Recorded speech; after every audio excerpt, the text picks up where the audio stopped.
Whoops. Sorry, I was sitting here thinking to myself, like, okay, I can just hit start, right? Nope, I forgot to set the things that I usually do. Excuse me, but hello everyone. Give me a second to set up, because I'm not ready for the start of a stream. You know, I'm never ready, but still. And today we're getting back into Pokemon. Let's go Eevee, which I'm excited to play more of. I've been really enjoying it. Just, you know, the nostalgia, the enjoyment. I do. I get a lot of enjoyment from it. And hopefully I won't take too much longer with it. once I you know, what's the word I'm looking for? Gosh, I'm sorry, my brain is so scattered right now.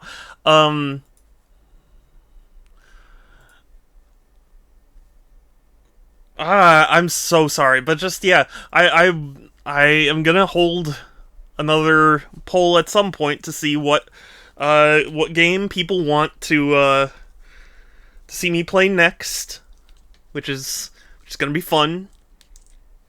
And yeah, I mean, nothing super exciting. Obviously, I announced this in my Discord server, but in case you're not there, I am holding my birthday stream on July 12th this year. It's gonna be a fun one. I don't want to spoil it right away, but I highly recommend you get there. And I will at least say, there's gonna be there may or may not be some game giveaways, some Steam game giveaways. So I hope you're excited for that. Hey, Structor, it's good to see you. Hi. How are you? I really hope people show up to my birthday stream. I know that might sound weird, but just, it kind of relies on having certain people,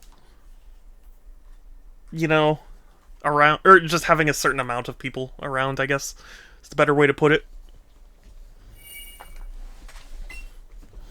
But it'll be a fun time.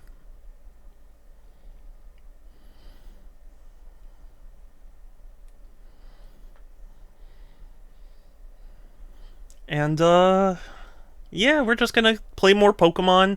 I mean, I did end the last stream by catching the Snorlax that evaded me. So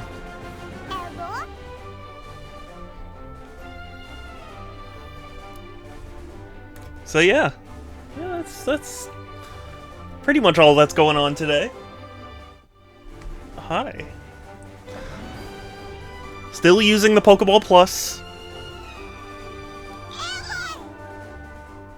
It's, you know, it's not super comfortable as a controller, but it is super cute, and that's why I put up with it.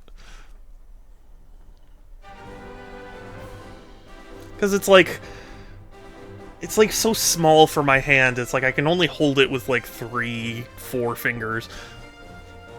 Yeah, I didn't miss out on the chance for a Snorlax, so that's good. Because I know I would have been pretty salty.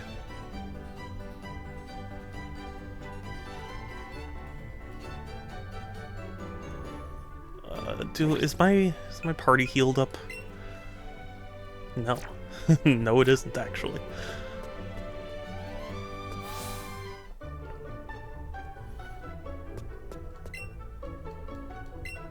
There's a rumor going around that there's a Nintendo Direct on the 10th. On the 10th. And, like, there was, like, a whole 4chan post about it. And I saw a really funny comment that was like, you know, when the Nintendo Direct is all bangers and not like 90% filler games, you know it's fake. Yeah. I played Leaf Green, I put Shadow Ball on my Snorlax I used as my Ghostbuster. That's not a bad idea. I'll be honest with you, I kind of forget what I was doing.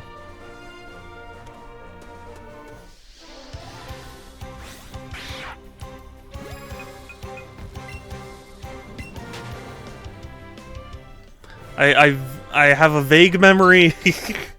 It's been a little while.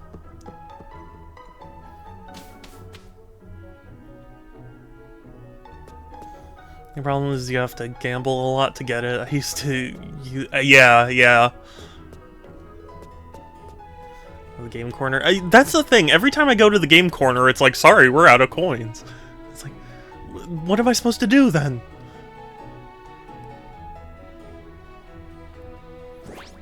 How do I look at a map?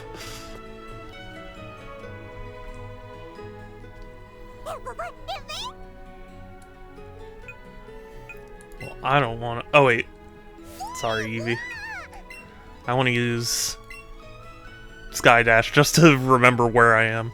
Okay, so... Yeah, million...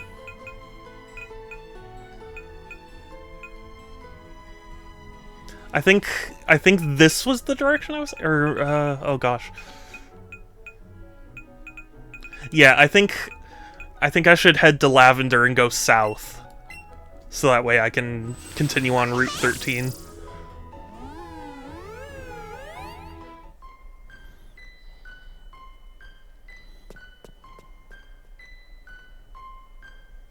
It is nice that your partner Pokemon learns all of the, like, important moves. So you don't have to, like, bring along a Pokemon just to use Cut or something.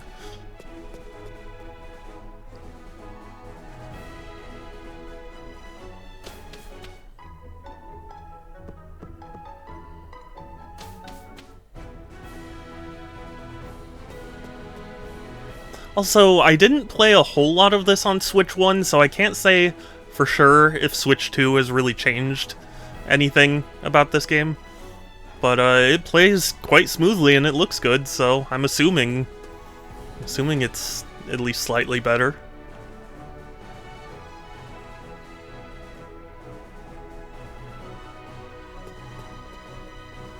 It really is incredible just how many games have benefited from the Switch 2's power. I was really underestimating how important that would be. Why my code didn't work. Forgot about the W coordinate. Oh. I mean, I have very little context for that, but I'll just say, oh.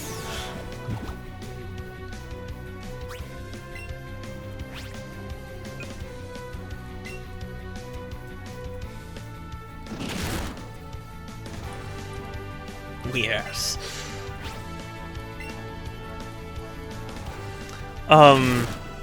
Oh gosh, I was gonna say something and now I can't remember it. Oh my gosh, Quill! Hey! It's good to see you, I've not seen you in so long! How are you? Heckin' precious bean!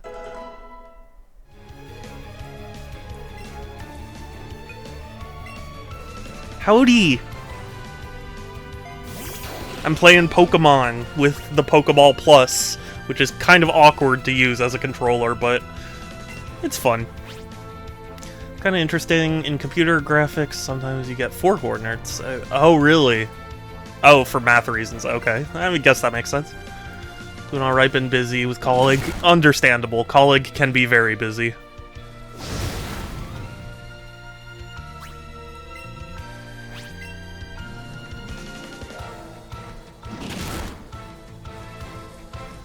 Yes!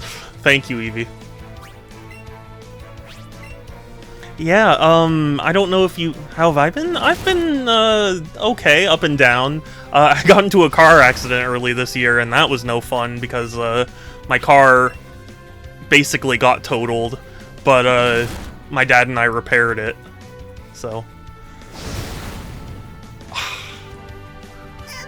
Damn.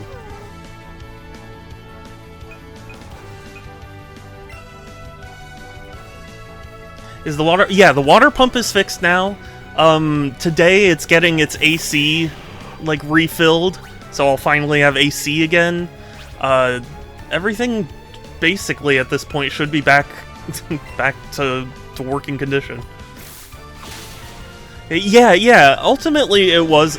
it's so frustrating. It was such a minor accident in the grand scheme of things, but, like, it affected my car way more than it affected anyone else, which I guess is good, but, like, it was just frustrating that was, like, I made a small accident and my entire car got destroyed.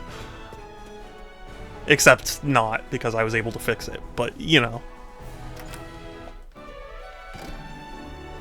Because, like, the car is kind of designed to, like, fold in, so it was, like, it pushed the radiator and cracked it, and it was, like, most of the repair shops we went to were like, yeah, it's gonna cost more to repair it than it's worth.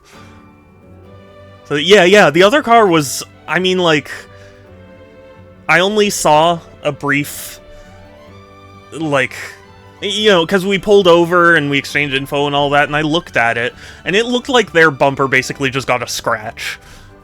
And I was like, great, my car was totaled, but I mean, I guess that's a better scenario.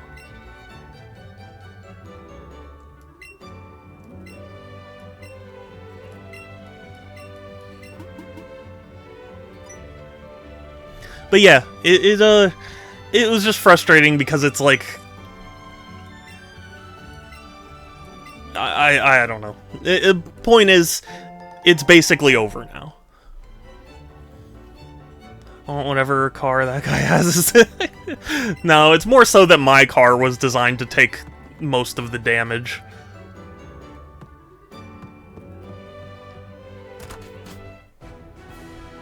I mean, I didn't, like, contact them afterwards, so maybe something else popped up, but, like, as far as the initial accident was concerned, I was the one leaking everywhere, and they were just like, okay, well, we're gonna get going.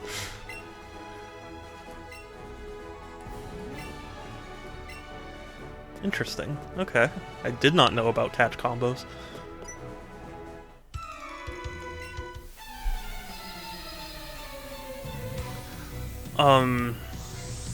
So yeah, like, it's been kind of a rough year for me, but I'm hanging in. Also, I've been on the job hunt, and it's been really difficult. Like, I don't want to sound complaining or anything, but it's like, it really is just, it's tough, especially because of stuff that's been going on this year, all the layoffs and all of the things. That's something you see on every Cybertruck credit. You really want your car to crumple, otherwise for it. Yes, exactly.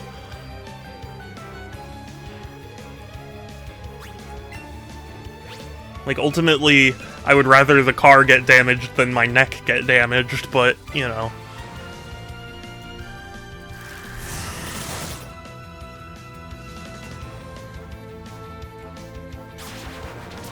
It's a little more complicated. Yeah, of course.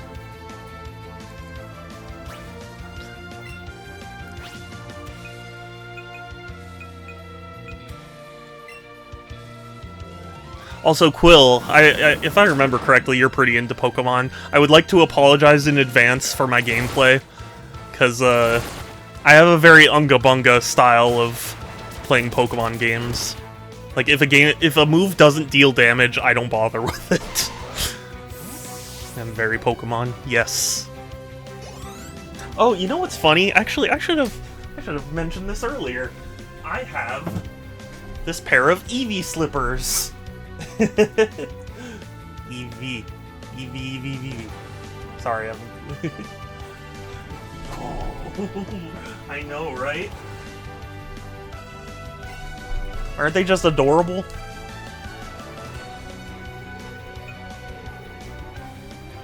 Instantly redeemed yourself. Well, thank you.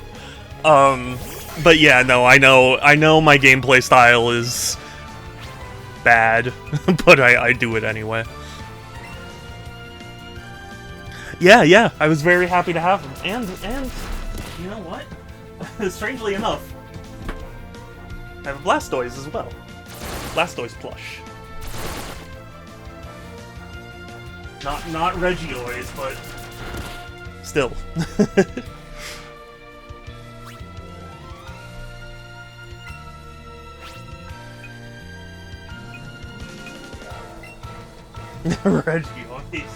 Regioise is, like, I don't want to say don't want to say, because I'm still streaming, but like, that might have been the closest I've gotten to my 15 minutes of fame.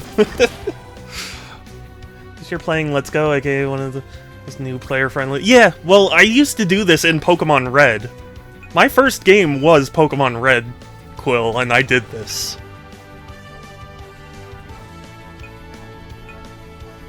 I mean, I'm sure it still wasn't a fun time back then, but I got through Pokemon Red.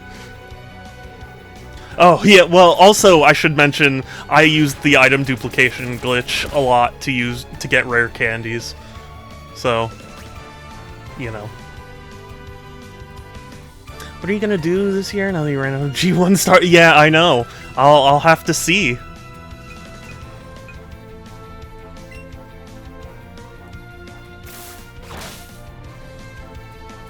I still remember how to do the item duplication glitch.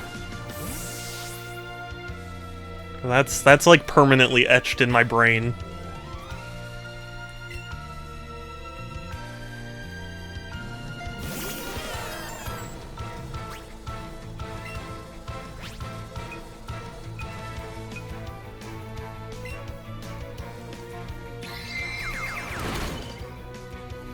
Sweet. Haven't really sat down to play a Pokemon game in a while. That's fair. I actually hear that the Switch 2... Because I got a Switch 2. I hear the Switch 2 helped a lot with Pokemon Arceus. Pokemon Legends Arceus. Apparently it, like, runs pretty well. So, I would love to try that. Because I still have not played it yet. I really burnt myself out on Pokemon. I feel bad about it because I love Pokemon. Like, after I got back into it starting on Pearl, Pokemon Pearl, and I played like every entry right up until about Pokemon X, and then I just got so burnt out. Arceus is really fun. I prefer the combat in Scarlet. That makes sense, but I wanna see what Legends Arceus was about. I've heard it's pretty good, but I don't really want to get a Switch 2. That's understandable. For me, I mean, I got a Switch 2 day one because I love Nintendo, so like, makes sense.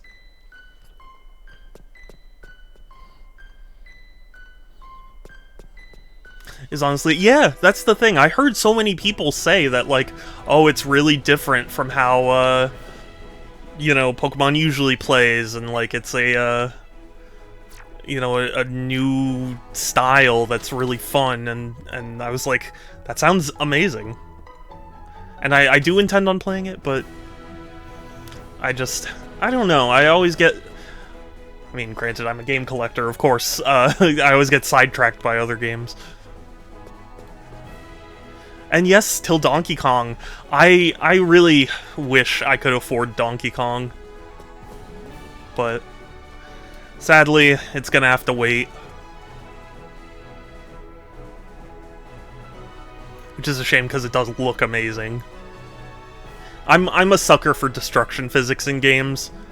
So like, you know, the concept of a fully destructible environment is just, oh, love the idea.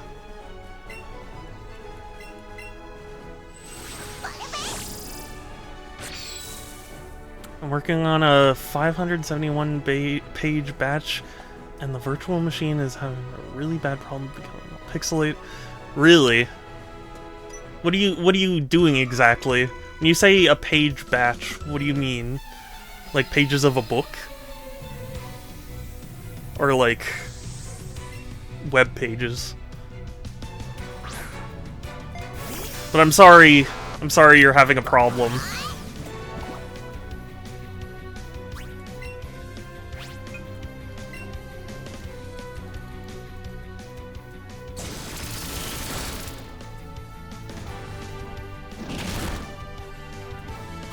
Looking through all the pages of the medical documents to make sure... Oh, yeah. Jeez, that does sound frustrating that it's all pixelated.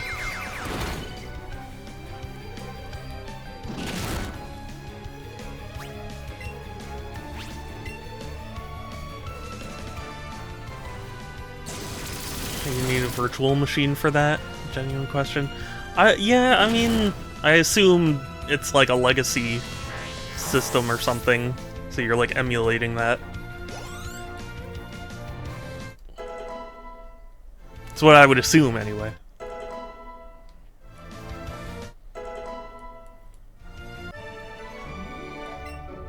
He doesn't really look like a rocker to me. If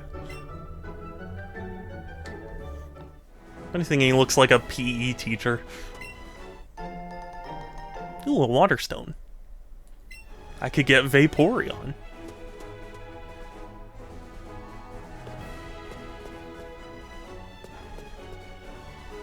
But they're making well, yeah. I mean, you'd probably be saddened to learn what systems are still around.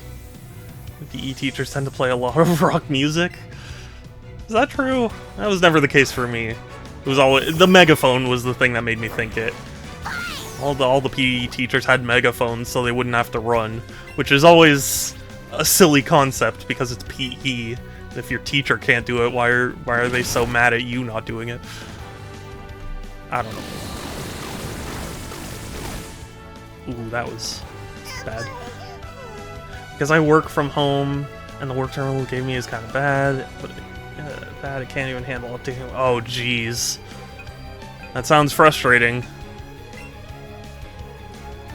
For sure. Programmed this shit in COBOL 40 years ago and nobody knows how to fix. Well, yeah, I mean, you heard about, like, what was going on in, like, the government or whatever. How, like, Doge had a bunch of, like, really young programmers who didn't understand the language. That, because it used, I forget whatever, that's, like, really old.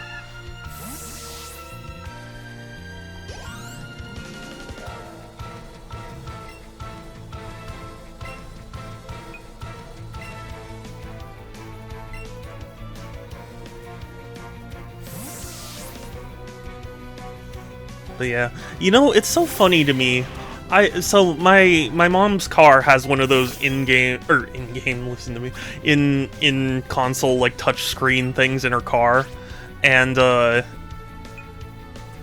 it's always so weird to me because like it's so slow and laggy, and I was thinking about it, and I was like, technically, those systems are there. You know, the like parts that are running are much more advanced than machines way back when, and yet somehow, you know, somehow this is running slower. You know what I mean? Keep that rubber duck there because it makes it work if it's moving on the program side. You know, there is actually, there is an image of a coconut in Team Fortress 2 that is required for, I think it's like a soldier taunt or something, and like if it's not there, it'll crash the game. It's weird. A lot of people thought it was like vital for the whole game, but apparently it isn't.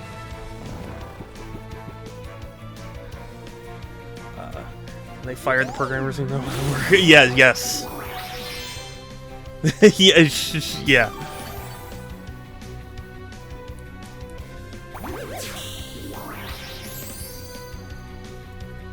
Speaking of TF2, do tell. I've been getting back into TF2, so like I'm, as the kids say, I'm TF2 pilled right now.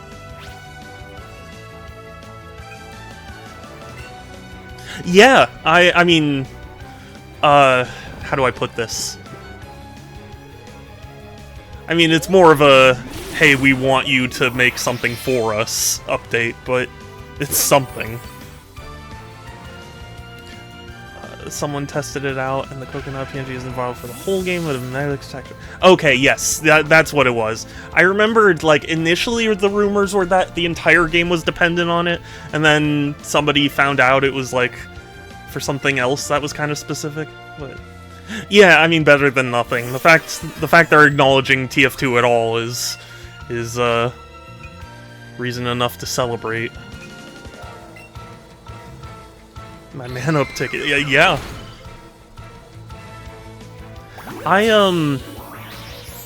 A big reason why I stopped playing TF2 for a while, aside from the fact that my friends all kind of moved on, was, I had to sell my backpack back in the day, and I had such cool stuff, and I'm so upset.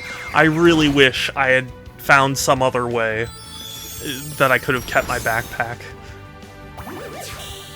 I had so much cool stuff, and I sold it all for, even at that time, an incredibly low amount.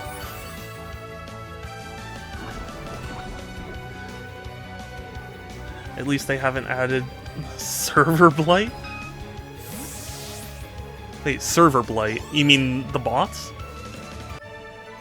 Or are you referencing something else? Yeah. I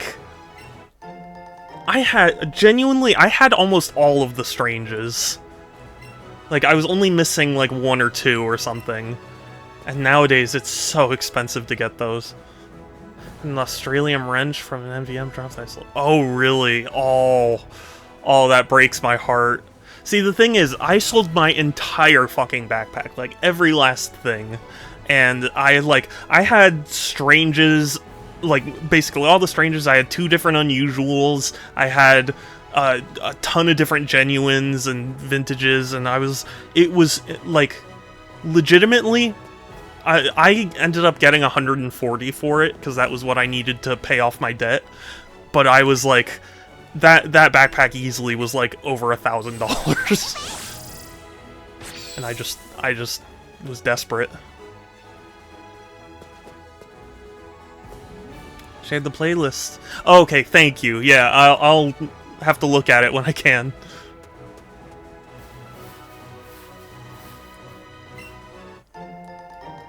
And the sad thing is, I was looking to see if the Unusual that I had got a... like, if I could reacquire it. And there aren't even any of them on the, you know, available to purchase on the market, so to speak. It's a horror series, so heads up. Okay, well, I mean, I'm not opposed to horror. Wait, did I don't think I healed my Pokemon. Oh, I'm sad. Yeah, I didn't. Well, you know what? Weepin' Bell's a good matchup for this, right?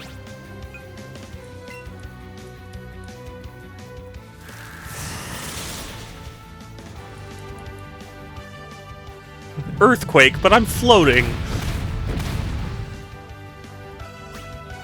Yeah, it's not a Nuzlocke.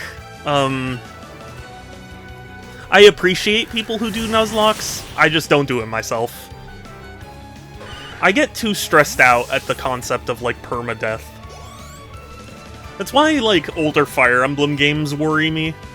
Because the idea of, like, hey, if this unit dies, they just outright die. I was like, no, I can't handle that. They're really fun. Oh, I have no doubt. But just for me, the like, anxiety of, like, oh god, I'm gonna lose my you know, unit or Pokemon or whatever. Oh, he avoided the attack. Are you kidding?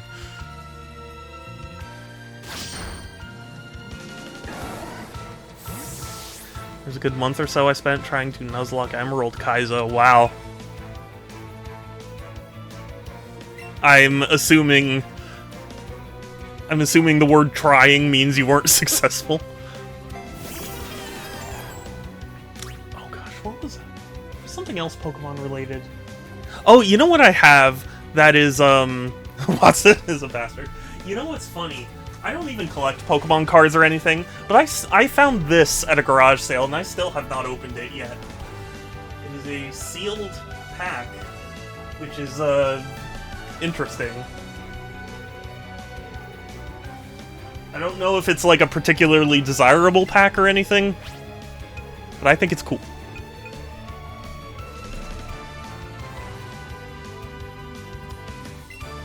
Yeah. And I have a sealed tin... Actually, wait, hold on. Oh, I do still have it. A sealed Darkrai tin. Also found at a garage sale. Isn't that cool? It doesn't have the outer seal, but everything inside of it is sealed.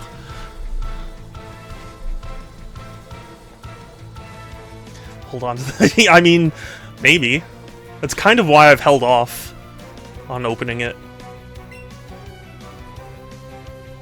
I still remember of Fidget the Gliscor who died in a Nuzlocke after all of Ho-Oh's sacrifice firing a random. Oh, that is painful. I am sorry, Fidget. May Fidget rest in peace.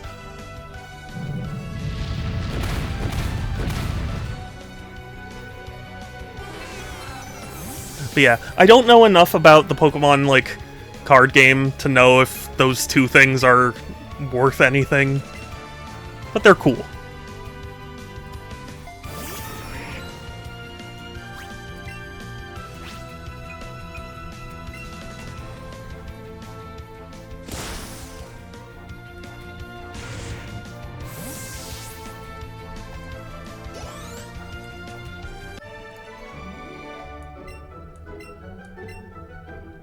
Honestly, I'm more so into Yu-Gi-Oh!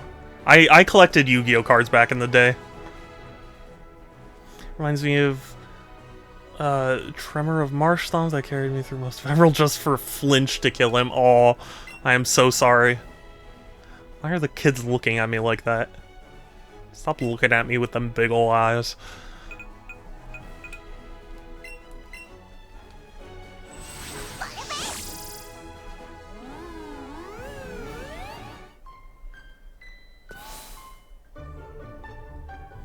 I've been playing Master of the Ladders. Yeah, the thing is, I've always sucked at Yu-Gi-Oh!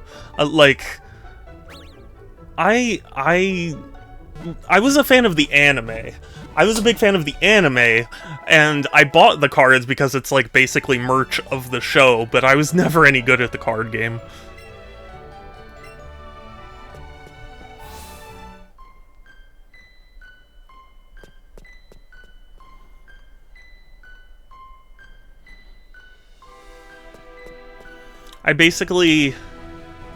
I stopped in like, oh god, I want to say like 2004 or something, and then I picked it back up a little bit when 5Ds was still coming out, and then I just fell off.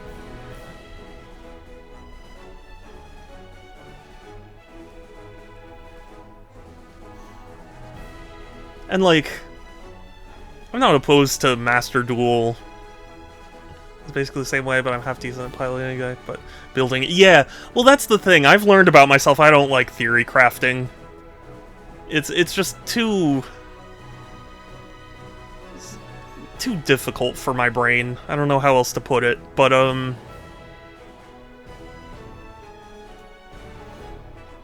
yeah, I mean, like, I can play a deck if you give it to me, but it just, I feel like that's like maybe 10% of the card game's fun, you know?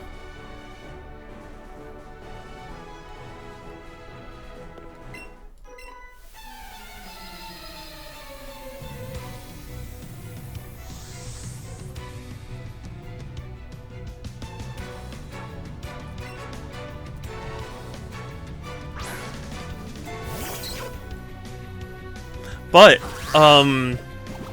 as a collector, I do have a bunch of sealed tins, old tins of Yu-Gi-Oh! And that's really cool.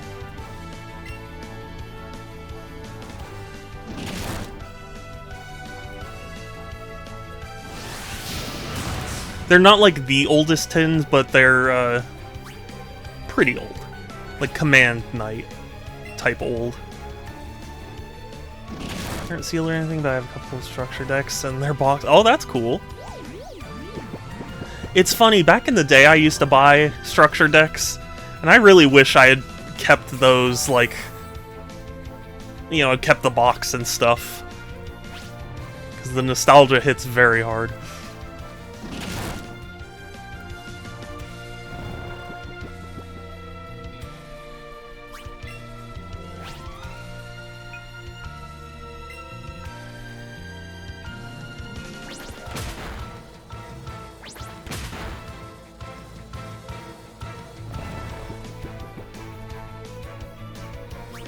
I also do have a... It's unlimited, but I do have a sealed Legend of Blue Eyes pack somewhere in my room here. Which is the first, you know, of the booster packs. I've been toying with an idea of a format, but I don't know if enough people... Yeah, I don't know. I genuinely don't know the scene at all. Oh yeah, Legend of Blue Eyes is, like, so cool. The only thing is, it's not first edition, which is sad, because, like, first edition's where the real money is. But, like, it's still cool to have a sealed pack at all.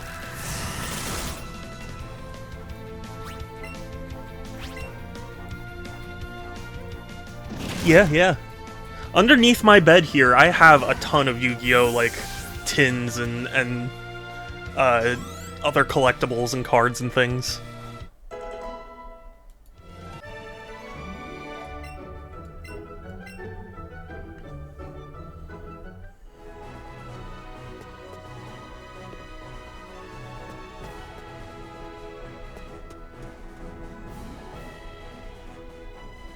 Didn't I? Okay, I did not go through here.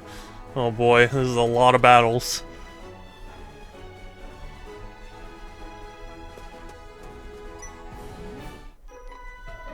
I don't remember there being this many battles in this route. It's been a long time though.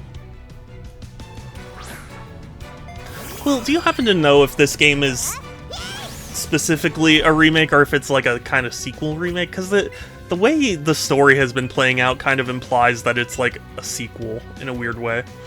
I have some of my cards when I moved my parents. I didn't notice. I bought nothing but spell card. Yeah, I recently went through my binder of rare cards. And, you know, because I was like, oh, well, my childhood, you know, I got a lot of those, so, like, maybe they're interesting. And they're all, like... Because I basically just put anything holographic in there. And it's like... That wasn't... you know, I didn't have, like, anything first edition.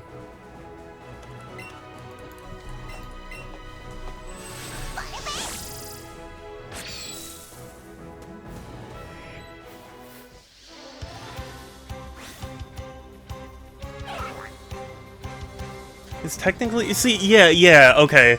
Because that's the thing, like, red and blue or whatever show up and they go like, oh, hey, I've done this before. And it's like, wait, so this is after red?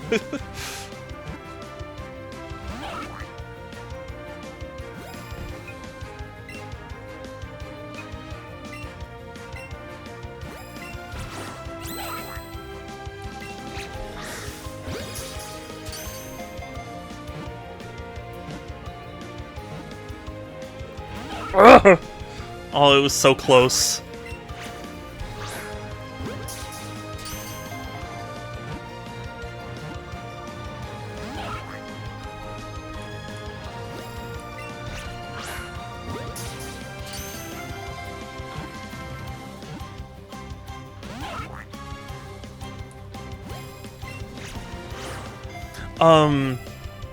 I learned this recently, because I bought a long time ago a pack from Target of Yu-Gi-Oh! Cards where it was like alternate art done by Kazuki Takahashi of some popular monsters. And apparently they did one after that was Dark Magician Girl.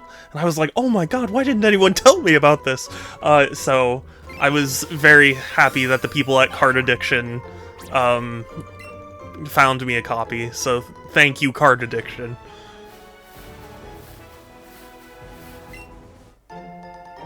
PP up.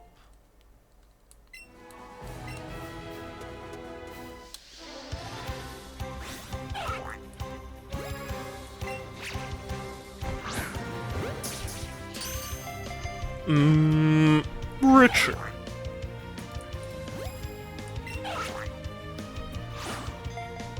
There's so much you get. Oh yes, absolutely.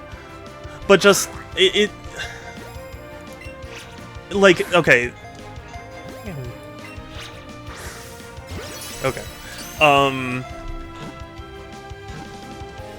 do I put this? It had, like, a certain style to it. They had, like, white backgrounds, and then, like, the monsters were all detailed differently. And, it was like, oh, Kazuki Takahashi did this art, and, like, it has his signature at the corner. And they apparently later did one for Dark Magician Girl. Nice throw! Yeah, thank you.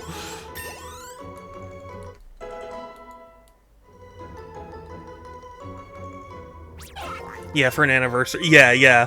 And I was so shocked when I learned of its existence. I can type. It's fine. I understood what you meant. And that's what language is all about, right?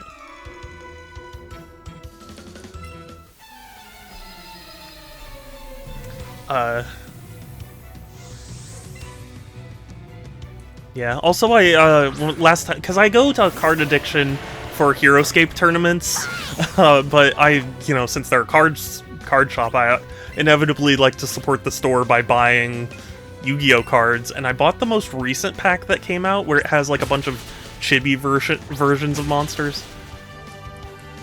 I got chibi, Gore's Emissary of Darkness from one of the packs, so that was cool.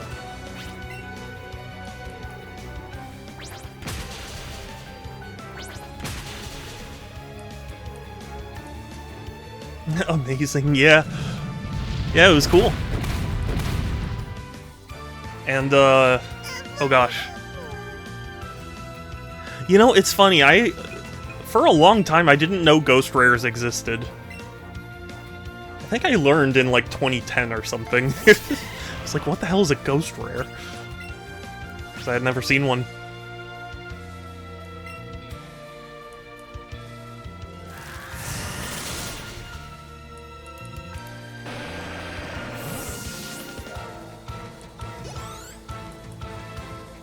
Generally don't like the rarity. Yeah, it's not great.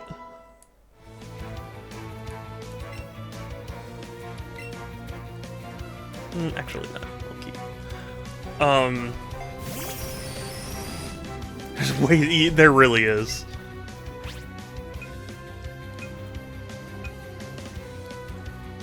We'll do poison powder. Oh, it doesn't affect. Oh, I should have. Oh. I don't know why I thought it could get poisoned.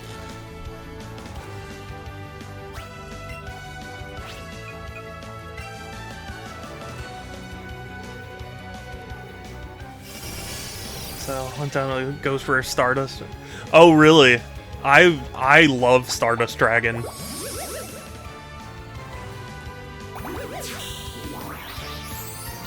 Quill, so you're a man of culture as well.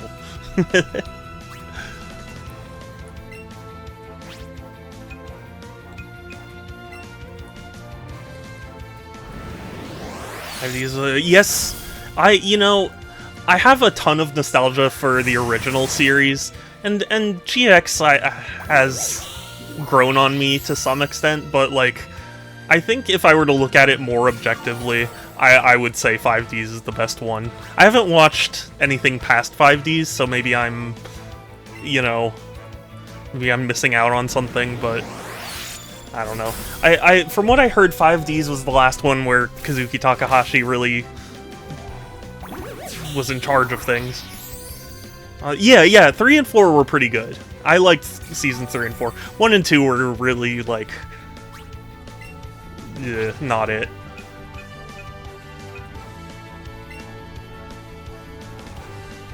Also, I still need to watch the undubbed seasons of 5Ds, because, when I was watching 5Ds, it was still coming out. So, like, I was waiting for the next episode, and then I just kind of never... I didn't keep track of it, so it just passed me by. And then I learned that it's, like, not completed. A little too campy for me. It's understandable. I mean, I went through GX Season 4, so, like, I'm willing to, give give weird things a chance. Because Season 4 is very weird.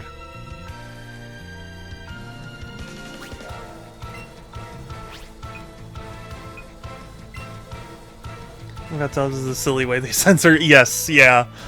The censorship is quite amazing. Have you ever seen? There's a YouTuber by the name of Game Champ 3000, I believe. They're a content creator who generally does videos about like gaming challenges that are just absolutely freaking ridiculous. But they also had like a side series where they documented every change the dub did in Yu-Gi-Oh! It was really interesting. I don't know if they're still doing that series, but I liked it. Metal Spike from Yusa's cut. Yeah, yeah.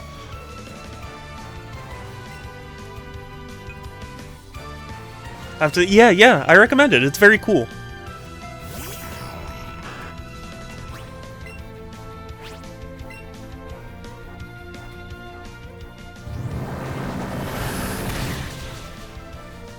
Sorry, Mew.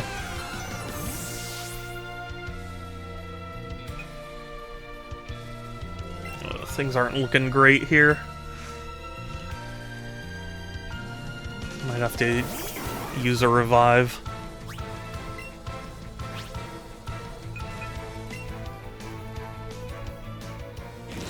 Oh, that's gonna hurt. That's gonna... I think that might kill. Oh wait, oh no, Will-O-The-Wisp doesn't hurt yet. Just burn. Oh yeah, that's... God, I'm so dumb. It's been a long time. Fun drinking, watch 4 kids One Piece and take a shot.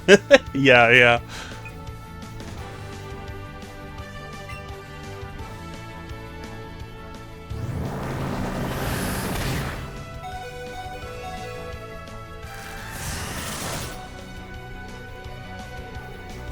That was a crit? Oh, jeez. Weeping Bell, you... You know what? Actually, we're using the revive.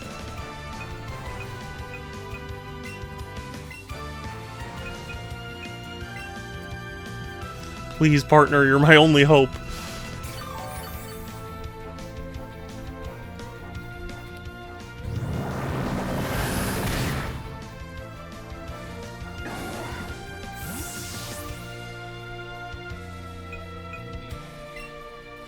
Burned, reduced physical health. Weeping Bell. Yeah, yeah. No, it was Jover from as soon as as soon as Weeping Bell touched the ground.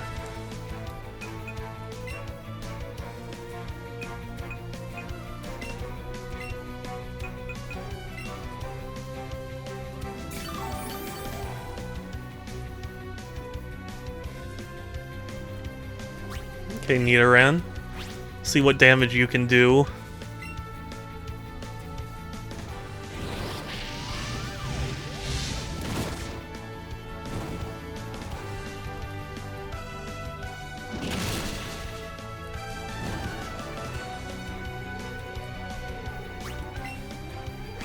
Keep biting! Bite until there's nothing left! Seeing on a vibe. Yeah, I know. I'm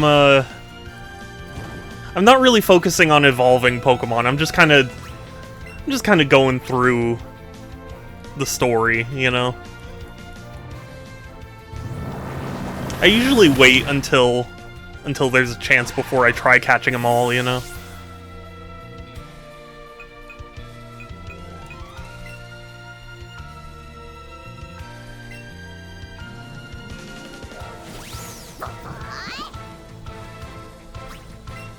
Eevee. I love you, Eevee.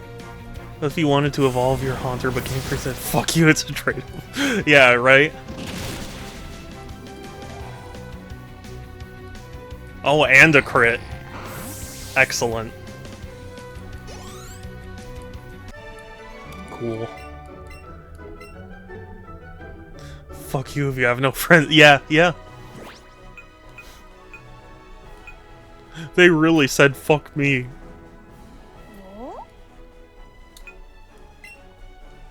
Eevee is staring at nothing. Just like me for real.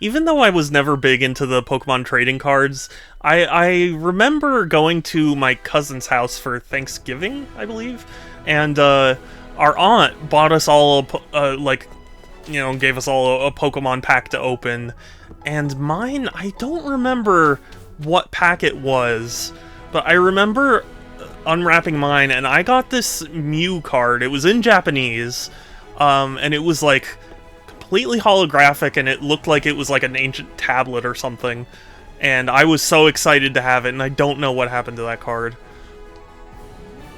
I don't remember which game it was. There was a Pokemon game where the GTS didn't show what item a Pokemon was holding, so I tried to do it. Robbed by an Everstone. That sucks. That sucks. Hi Kelsey, it's good to see you. Oh, whoops. I shook the controller.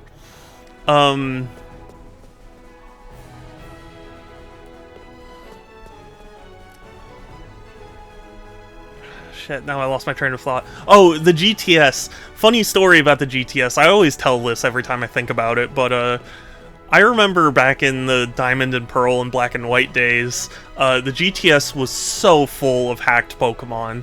Like, you could throw up any Pokemon and be like, I want a Lugia, and someone would send you a shiny level 100 Lugia with Pokevirus. It was just like, yeah, this isn't legitimate, but who cares, I got it.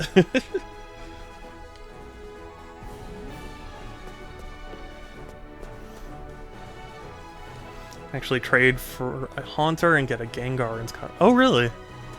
That's cool. Yeah, they must have felt some remorse or something.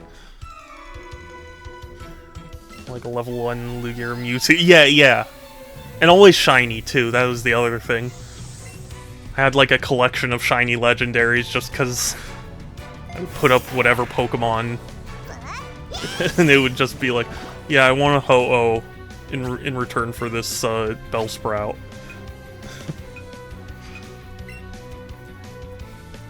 This is my typing today. It's fine. Honestly, if you hadn't said that, I would have thought you were just you were being silly and saying Mewtwo. It's you. Like a British accent or something, like Mewtwo.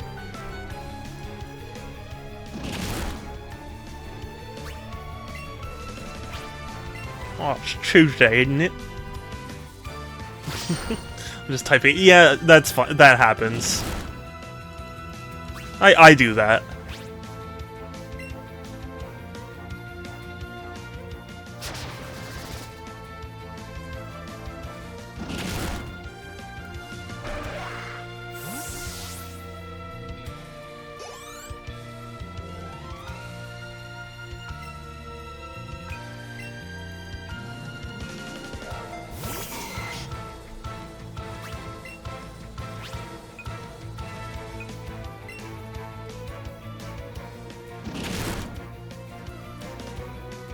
Ooh.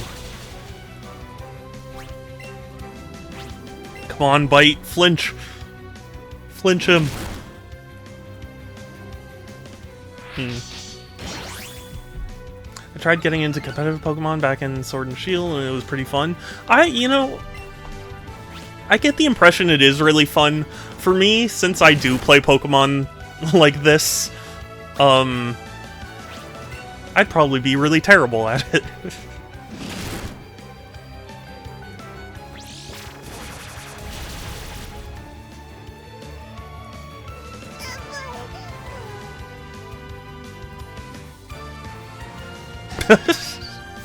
Good job, Pinsir.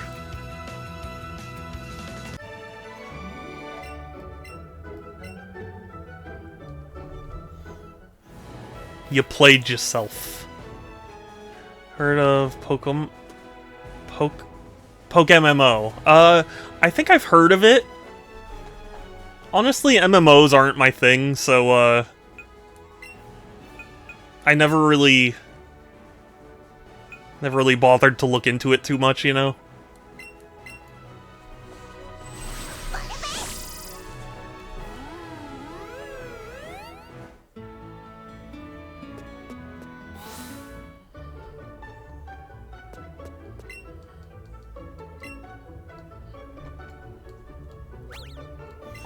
Wasn't that kind of what Temtem was trying to be?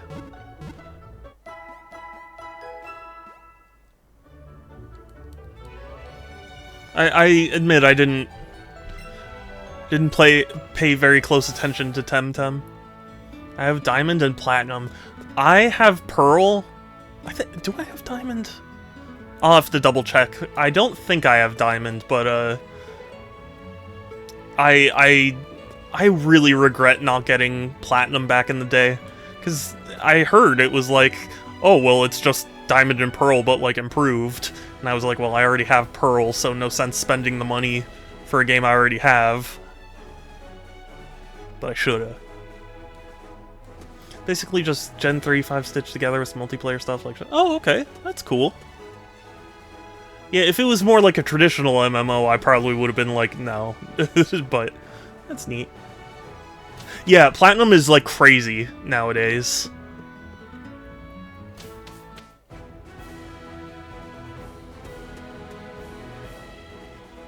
Like, I wouldn't even have Heart Gold if I didn't find it for $1. Because also, Heart Gold... Because, like, you know, when I was younger, I had to really consider what I did and didn't want to get. So it was like, I already have Gold, and, like, I only have so much, you know, money to spend on games, so, like, I skipped it. But thankfully, I did find it later for $1, so I'm fine. I'm fine now. Is there like 3 copies of Platinum? Really? Oh, that hurts my heart to hear. So the supply isn't even that scarce. The game sold pretty well, but it's not like you can play it. Yeah. It's funny how retro pricing works. A lot of the rarest games aren't... a lot of the most expensive games aren't even really the rarest. They're just the copies people want to play. Holding Shadow at gunpoint. Give me Pearl. Never. It was my childhood copy. I'll never. They're just... My dog liked to eat TS games. Oh! Oh, man. I am so sorry, Quill. They're just popular, yeah.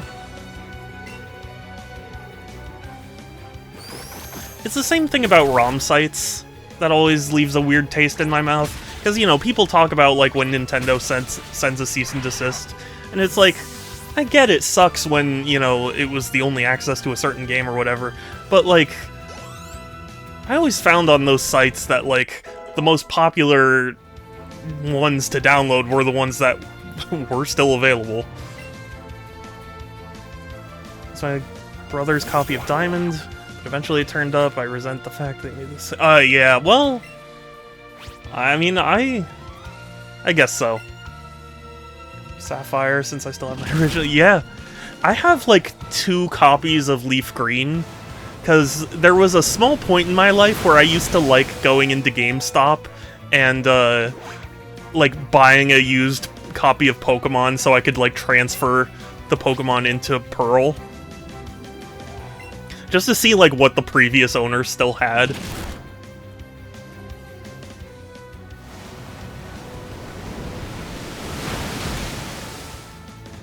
Maybe the dog wouldn't eat the coded. Yeah, right?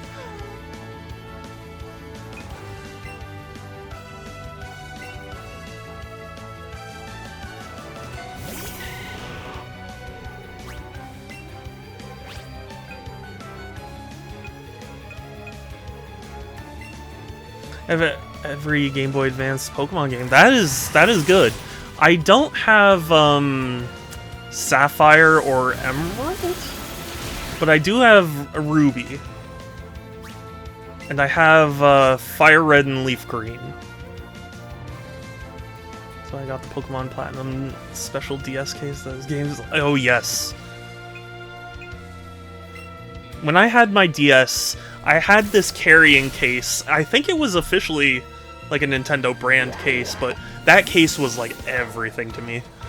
It was just a simple little like open up bag, but like the zipper on the front, it would like unfold, and there were slots for DS cases or for cartridges, and then there was like a little mesh holder, and then the side had a zipper so you could insert the DS into it.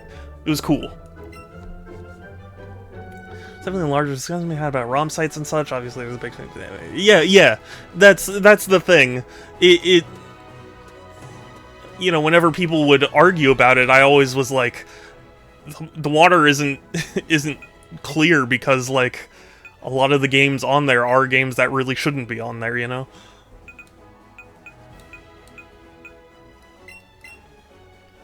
I have the DS and 3DS games, but nothing earlier than that. I have... Let's see. I believe I have red, blue, yellow. I believe I have gold and silver and crystal. At least I have gold and crystal. I would need to double check, but I have those. I have fire red and leaf green.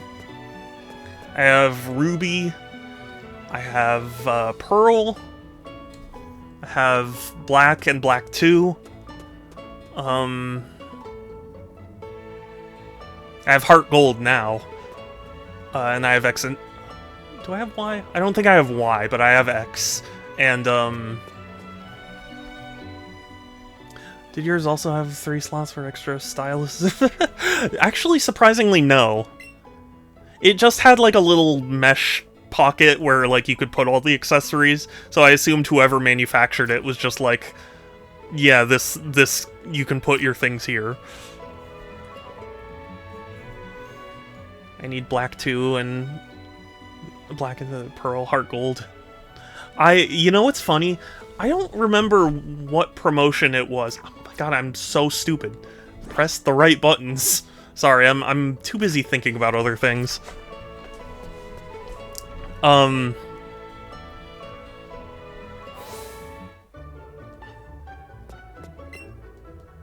I lost my train of thought. I am so sorry.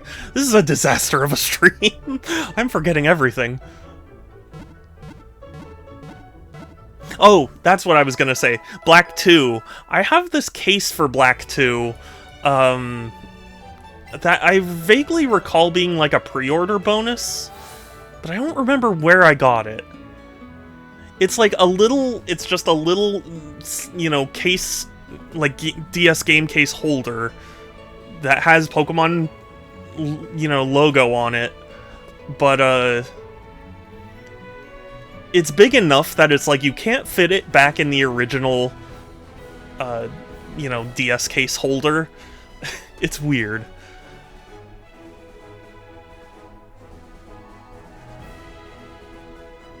I should probably look up what that is. Because it was like, oh, if you pre-ordered Black 2, you get, like, a carrying case for the DS cartridge, and I thought it was...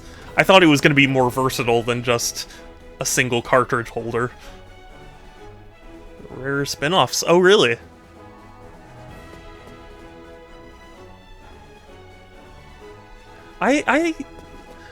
You know, it's funny, I didn't get a lot of the spin-offs. I had Pokemon Pinball on Game Boy Color. Conquest? Oh, you have Conquest, yeah. Conquest was a series I remember seeing and thinking to myself, like, what the hell is this? So I never ended up getting it. But I would like to try it out. I have a diamond carry case for the DSi. Oh, that's cool. I remember back in the day, people were like, you get, you know, Pearl is like the girl version. It's like, the fuck you mean? It's Pokemon. I don't know. think copyright should be give and take. Just because you have the right to make profit, you make it impossible to access. Yeah, I think there should be some happy middle ground.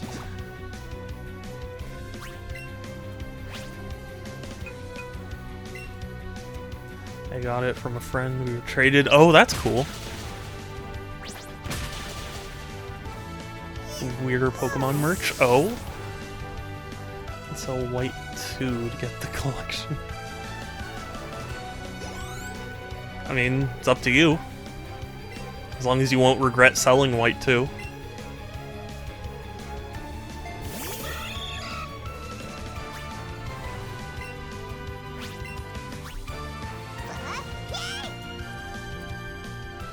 Have you been here? Yes, I have, although admittedly I haven't looked too hard into it. So they were looking for signatures for Europe, I believe. But I don't know specifically what it accomplishes. Like, is it just a petition for like legislators to sign something into law, or like is it like supporting something that's already there? I admit I'm a little confused about it. I support the concept of stop killing games, so like I'm happy that people are passionate about it, but I know very little about it. Right, for the EU, I believe if they reach a certain number of signatures, the EU group will have to look at it. Yeah. Yeah, I really hope it facilitates something good. Because, you know, they just announced that Anthem was about to get shut down. And it's like, yeah, Anthem may have sucked, but, like, the fact that people could have poured a ton of money into it and now they're just going to be denied access to it is upsetting to me. A similar thing for the UK. If there's one for the US, I will absolutely sign it.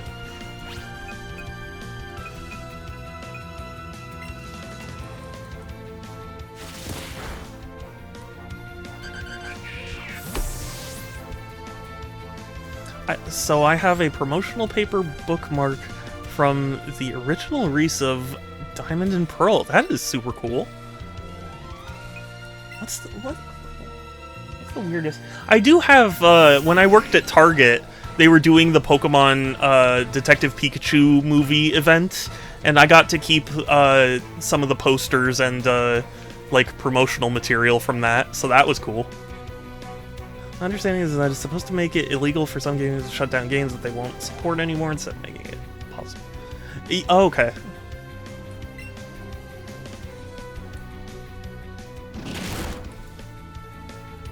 Okay.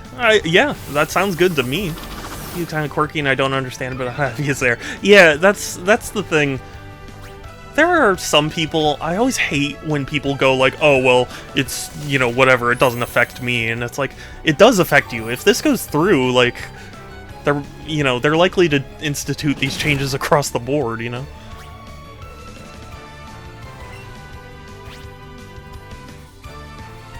They added them? Wait. Pokemon? Are you talking about the same thing, Kelsey? I'm sorry. You know, set a precedent. Yes, exactly. I remember, and I've told this story before, but it always really bothers me that, like, there was a kid who, like, for English class in, like, 7th grade or something like that. Or, sorry, it would have been 9th, at least, grade. There was a kid who had to, you know, the teacher was like, you're gonna do a report on, like, a current event, and you gotta find one that interests you. And this kid, who clearly was, like, a troublemaker kid anyway, he went up, and as he was, you know, giving his thing, he was like, well, you know, it was hard for me to find something because you know, most of the news doesn't really affect me, you know, because it's, like, so far away. And I was like, man... And, like, some people have said to me, like, oh, maybe he just wasn't being serious, and it's like, I don't think so. Alright, it becomes trouble. More trouble than it's worth to screw over you guys. Yes, exactly. Only a blush one and a cat emote to go. Hey! Those look adorable, Kelsey. Make 2 separate... yeah. Exactly.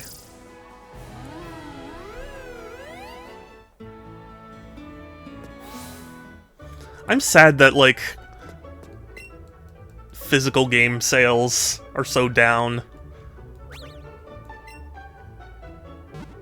Because to me, like, the whole PlayStation Discovery thing was proof enough to be like, you don't want this, you know?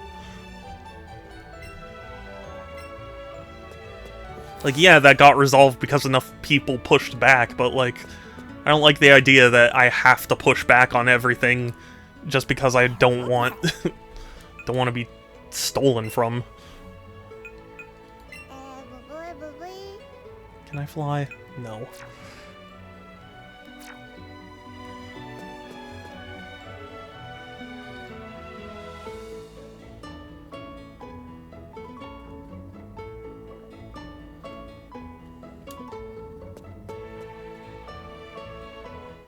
I've been watching a lot of people...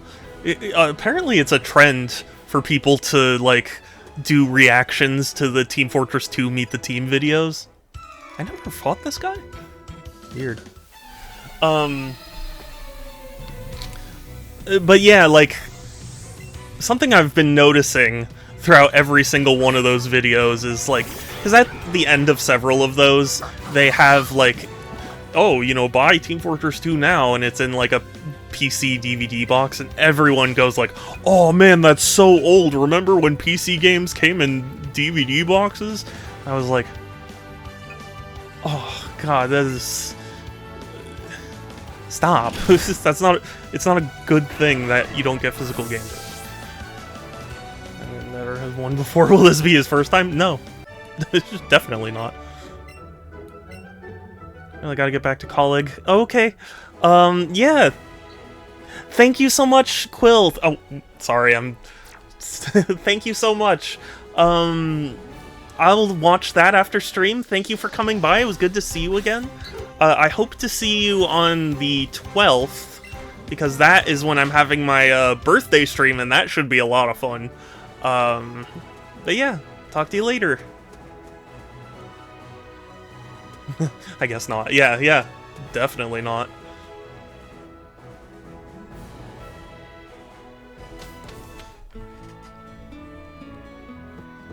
And, yeah, and there will be Steam game giveaways, from what I've heard.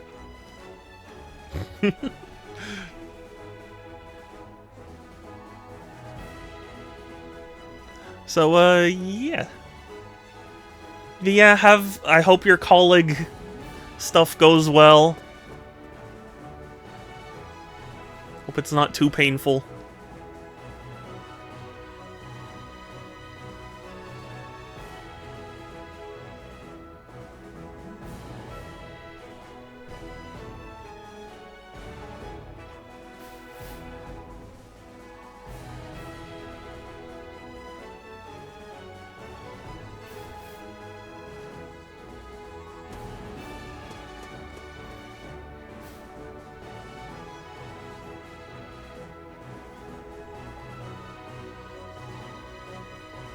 It is so nice to finally get to walk.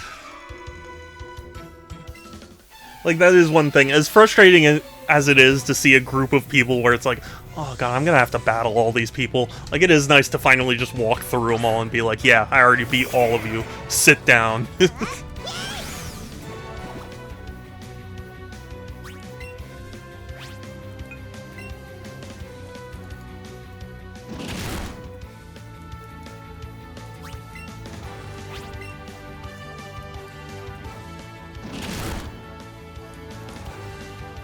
Outrage.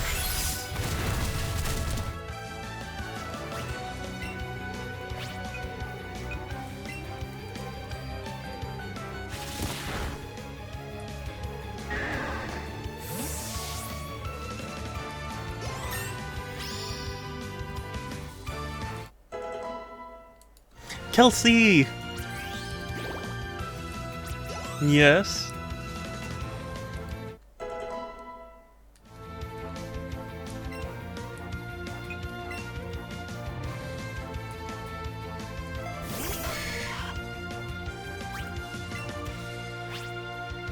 You know, for a second, in my brain, I was like, oh, did I tell you guys I got the grip for the Switch too? And and then I thought about, like, oh, I should pick it up and show it to them. And I was like, wait a second, I'm playing on the console right now. That'll disconnect me if I do that.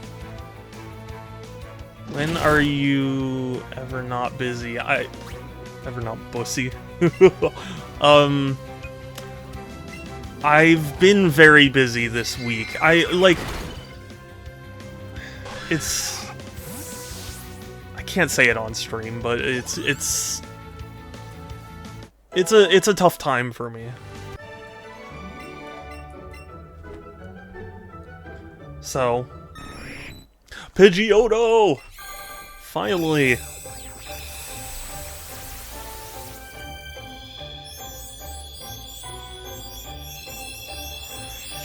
But yeah, I'm sorry, Kelsey.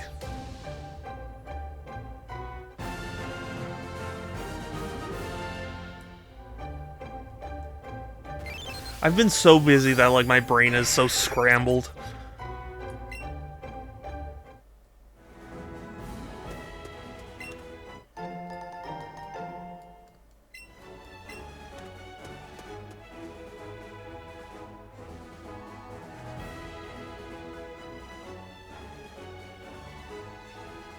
Excited to see. Yeah. So, how far would you say I am in Returnal anyway? Because I feel like I'm pretty close to the end.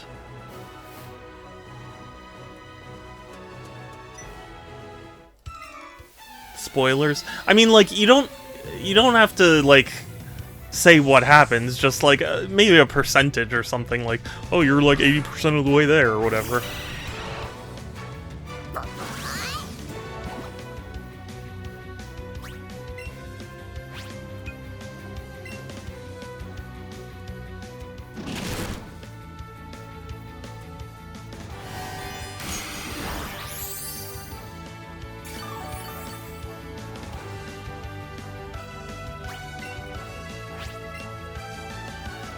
I don't think I can say anything nonetheless. Okay, well, I feel like I'm close to the end. How true that is remains to be seen, but I feel like I am. Because I reached that boss. That, like, I thought was, like, the final boss, so... Ooh. I'm sorry, Eevee.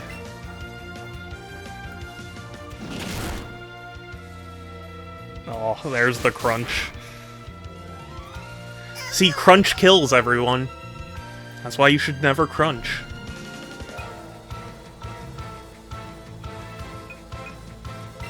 This is so cool. That's the boss.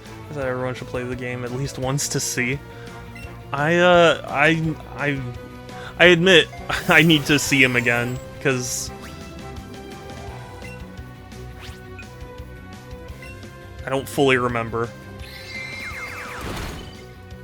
Oh, all the cute emotes. Yeah, I've not seen the third phase yet either.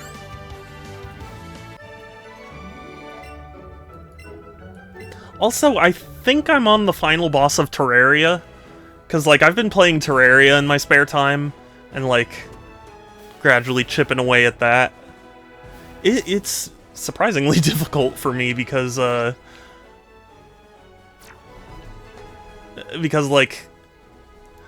you know, sometimes it seems simple where it's like, oh, defeat this boss, and it's like, okay, how do I when he's so strong and, like, I don't know what other resources I can get.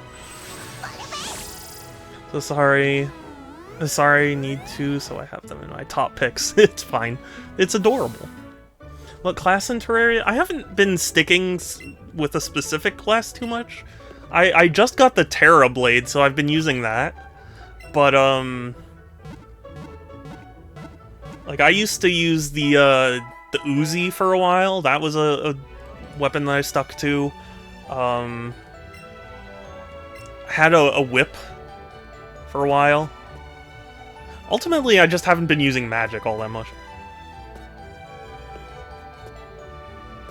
Terrorblade is oh yeah, it's fantastic. I love it. Although apparently there's a blade that's better. Mage is my favorite class. Honestly, the spells probably are very cool, but I just didn't understand them enough to go for them in the course of a playthrough.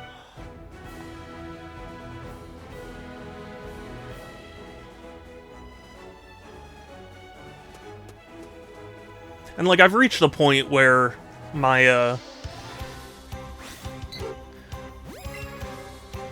my armor, I think, is one of the best. And it's like, I'm still getting destroyed by the bosses. And I don't know what to do.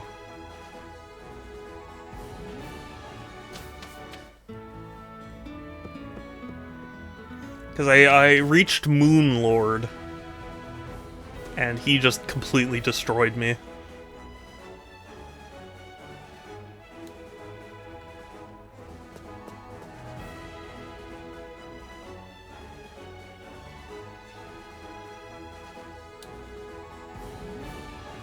So I'm not very good at dodging.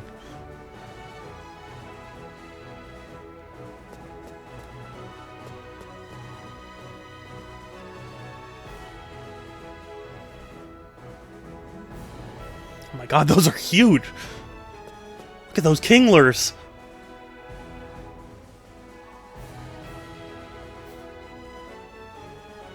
Influx Waver is better in some situations, but every other sword is better is post-game.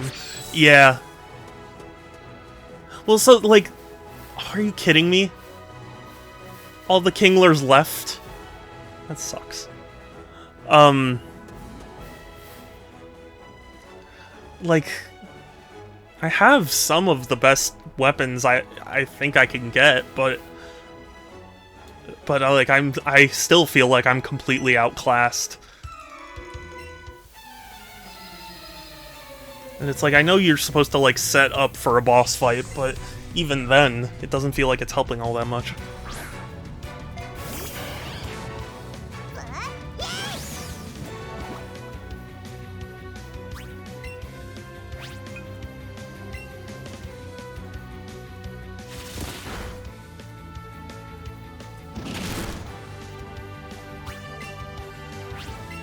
This is a huge difficulty spike. Yeah, no kidding. The other thing that makes it so difficult is that, he comes after the pillars. So it's like, the pillars were really difficult. And it's like, you're already weakened defeating them, and then it's like, oh, okay, now fight the Moon Lord.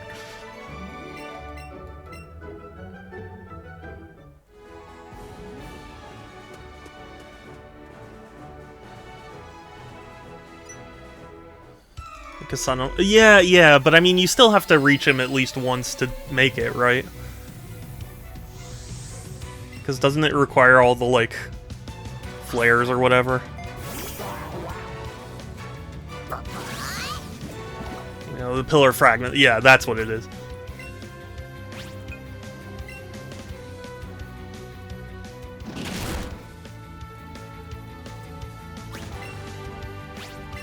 You're playing expert mode. I don't think so. Is that the mode where, like, you drop items on death?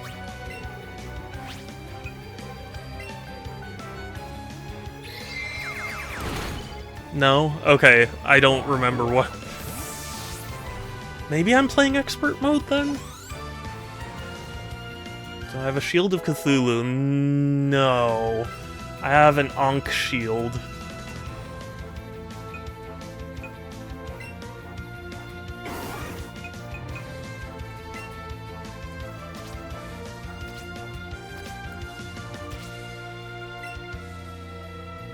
Shield of Cthulhu only drops on expert mode. Okay.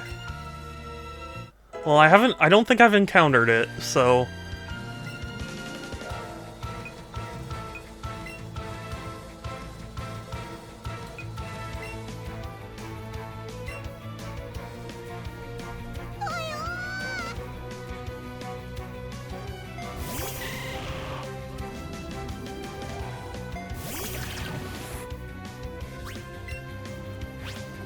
Honestly, a lot of what I've been doing right now is angler quests, because I kind of neglected those, and I needed some of the stuff he gives so I could make better equipment.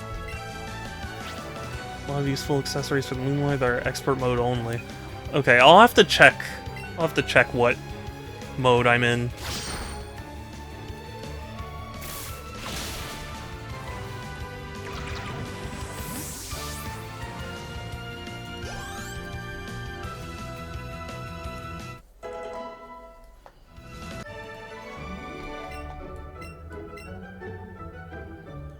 Okay, I think this is the end of the route, right? Yep. Soaring insignia was really useful. It lets you have infinite flight on wings. Oh, really? That does sound really useful. Right now, what I'm using is I'm using the like Ankh shield. I have the like Terra boots. I have the like range grip extender thing. And something else. Oh, the luminescence charm.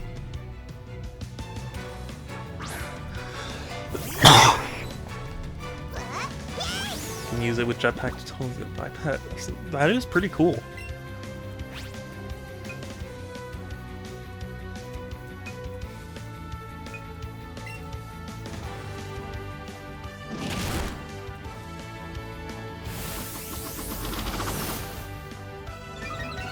This is expert mode. Only 2, of course. Yeah, yeah.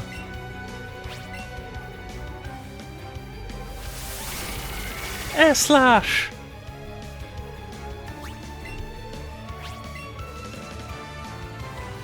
Slash.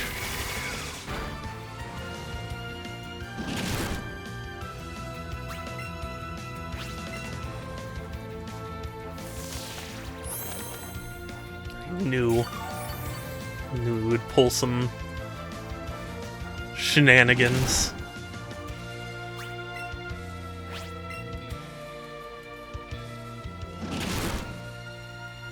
Yes! Thank you for flinching. No! Why did I thought my... yeah, whatever. I was gonna say, I thought my Eevee went first last time, so why didn't it go first this time? There's also a strategy where you can just grappling hook into a pool of honey with tank gear and just kill. That is pretty cool. Yeah, I'll have to think about that.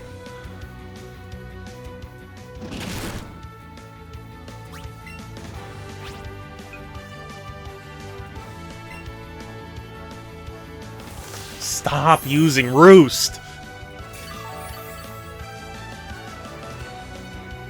Lunch is served, but it's milk. But it's milk!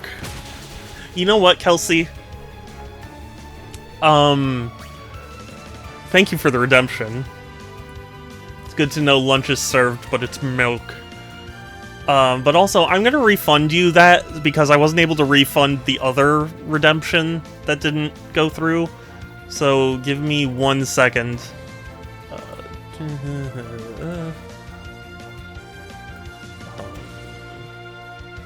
Review requests. Refund all. I can't. This is the only one. But there. Now the debt is settled.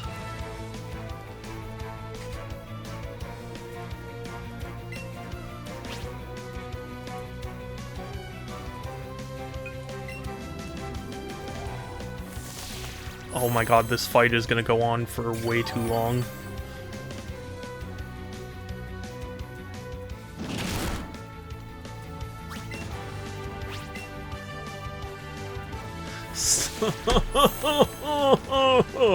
Oh god, this is so much pain. So much of it. So pain. Taking your Pokeball controller? Well, come get it. Slash! Xenoblade pilled.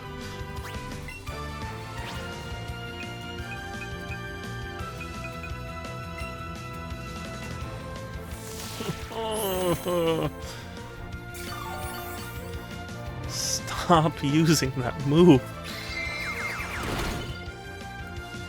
I have nightmares about Roost. Stop. This is not funny. This is really unfunny. Pidgeotto, you're making really bad content here.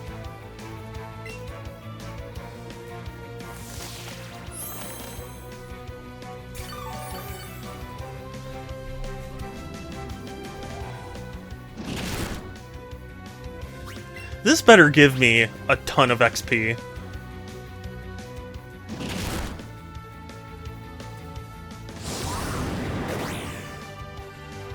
Fine, you know what?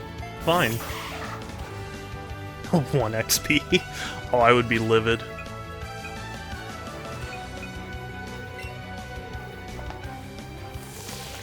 Are you using Pokemon other than Eevee? Because I was forced to. Sans. Also, hi Sans, it's good to see you.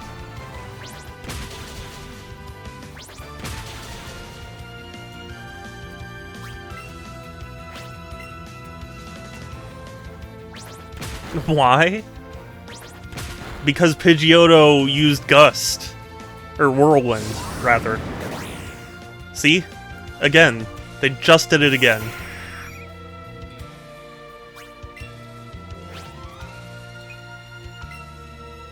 So, my white and black Pokewonker is better than your stupid Pokemon.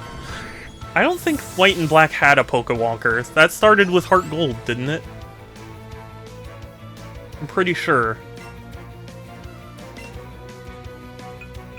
Fine, I'll go back to Eevee Sans. Since it's what you want. Why don't we just do everything Sans wants? This is what I said. Fake Pokemon fan Kelsey. I know, right? How embarrassing.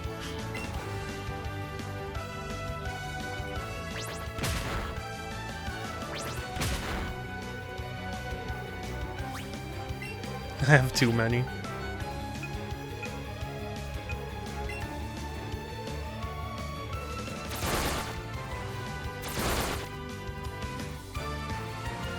I fear no man, but that thing, it scares me.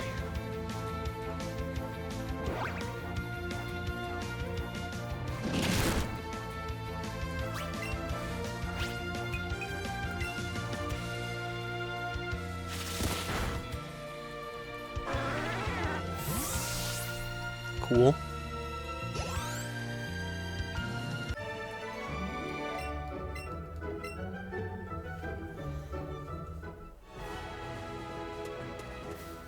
Give a hyper potion. The band hyper potions?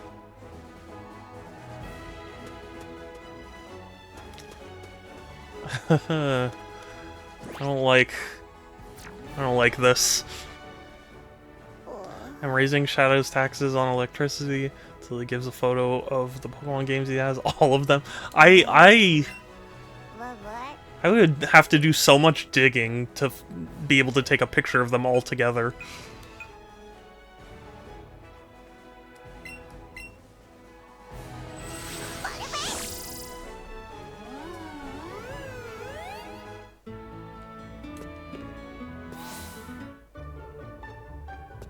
And also, you don't have the authority, Kelsey. You can't raise my taxes. Don't need to be... Ogre? Also, abort your shit. Kelsey, what are you saying? What are these words?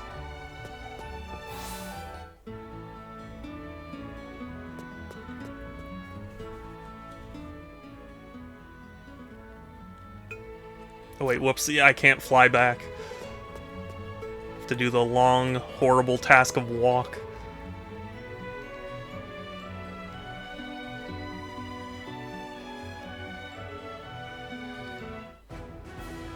Together, also sort. You blind. Sort what? Oh, you mean my games? I mean, they kind of are sorted. They're sorted by platform. I did. They're sorted by platform.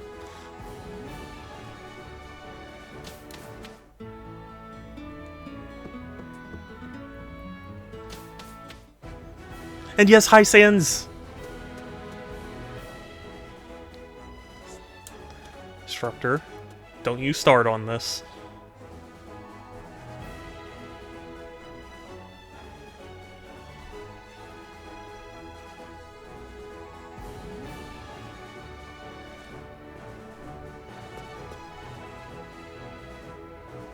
That word. Do you want it to get banned? Is that what you're saying?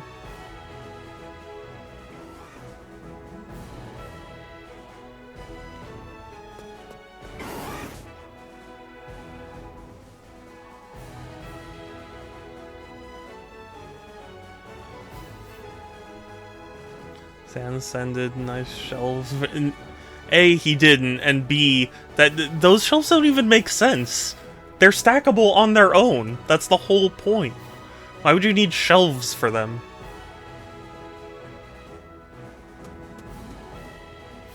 I mean, basically.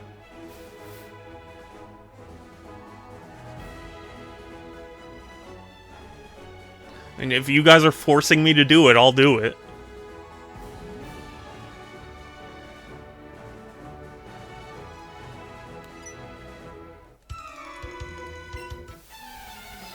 Winged Mirages?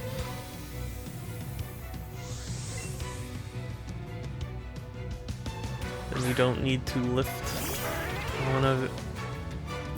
I guess, but... I don't know how much weight and how high they should be stacked. Oh. Okay, well... Fair enough, I guess, but still.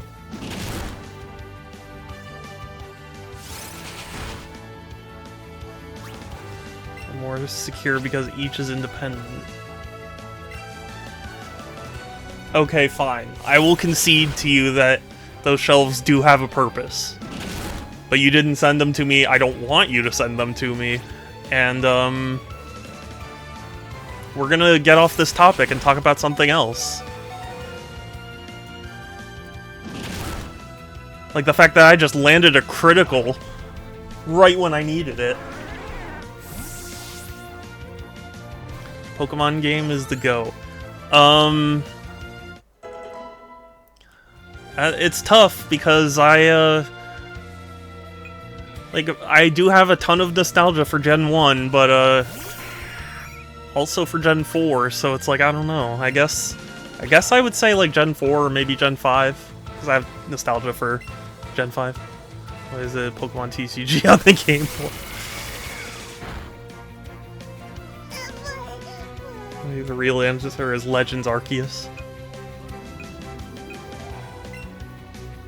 Like Shadow's brain cells working individually, never working together.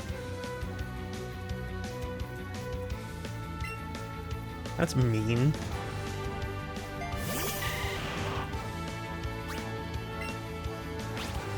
We are going to leaf razors at them.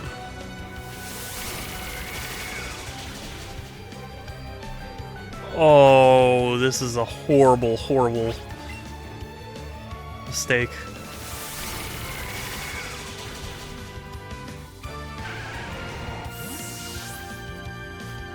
Yeah, Pokemon Legends,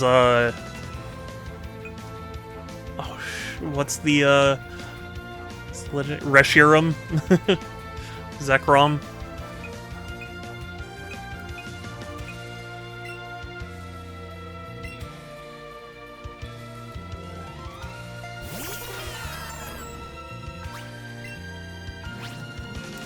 Entei, Raikou, and Suicune. That'd be fun.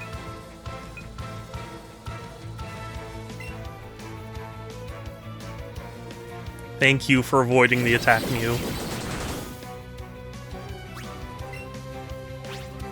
There's only a Pokemon Crystal. Yes. Did you guys ever see there was I want to say it was like a South American or something, maybe like Brazil, like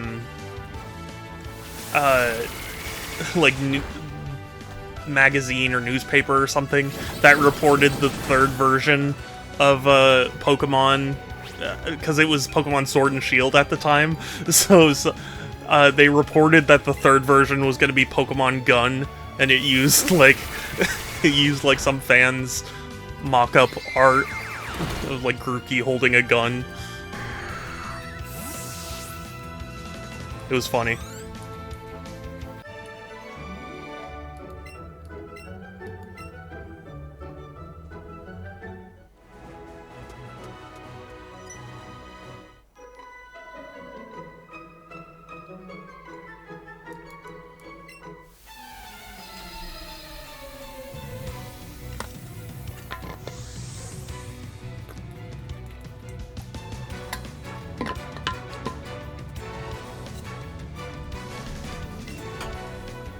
At least Ghost type is immune to Gun type. Yeah.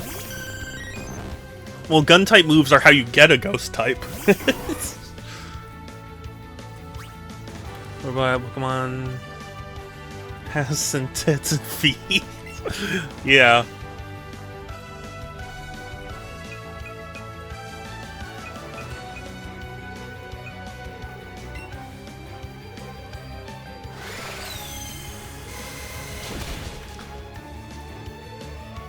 I thought... Oh, well. I'm kinda screwed.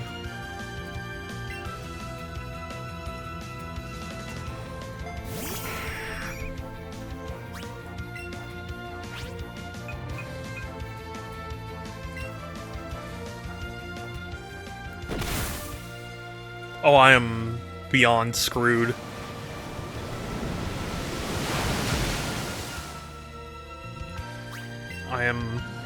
I am done for.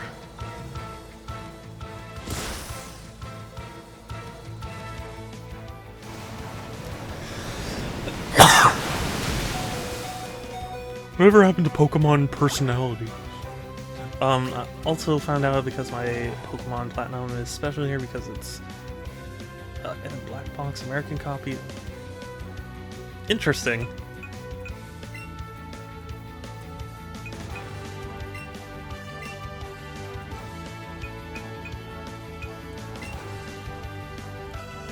I admit, I don't know a whole lot about, like, regional differences of games. No!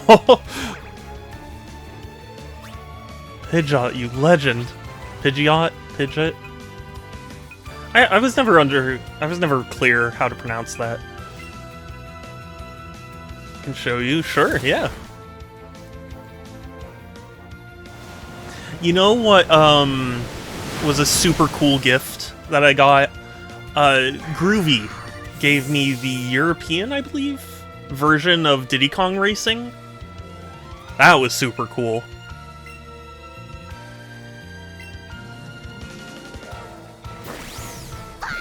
I need to double check, but I'm pretty sure it was like the Euro version. I was hoping you said no. I need to get out of bed.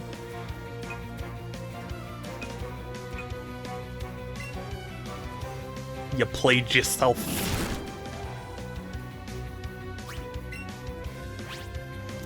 Doesn't that ruin your collection of American things?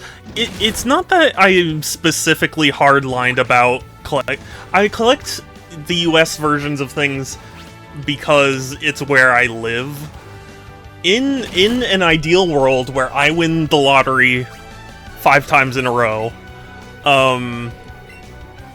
I would buy every version of every game possible. So, like, I'm not opposed to having, you know, European versions or whatever. Given that I only have a limited amount of money, I am specifically focusing on American things.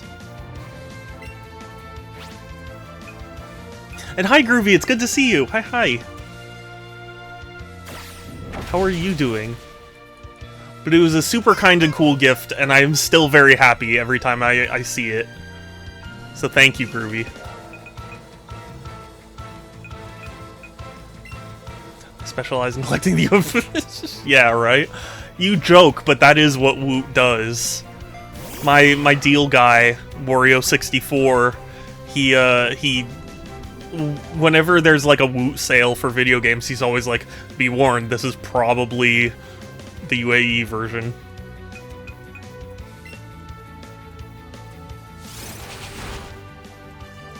Good start? I'm not sure I get what you mean by that.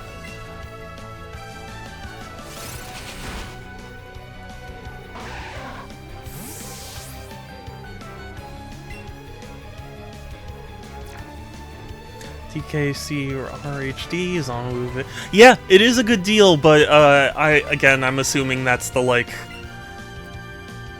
UAE version or whatever version.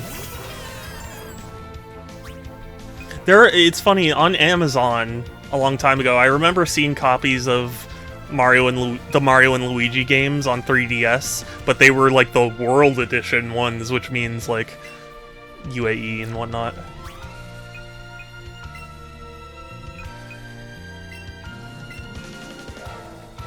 Oh wait, whoops. No! No! Why would it let me? Why would it let me do that? Oh, Mew, thank you. Thank you for living. I don't know why my brain was like, oh yeah, the one on the very... Because you know why? Partner 271 is the first in my party, so I was like, oh, okay, it needs to be the first in the line. That was embarrassing.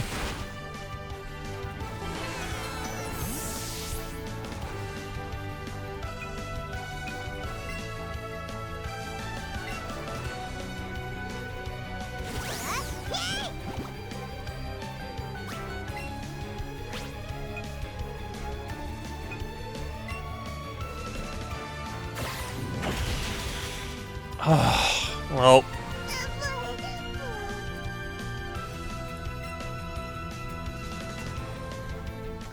that sucks.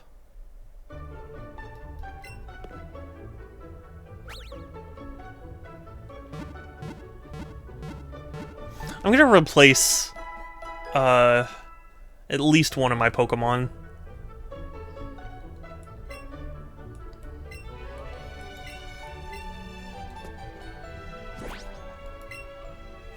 Because now that I have Pidgeot...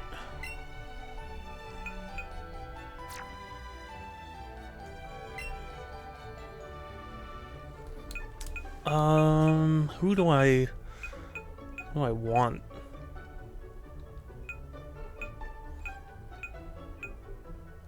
And also, Groovy gave me a bunch of the TMNT games, and that was super cool, and I'm very grateful for.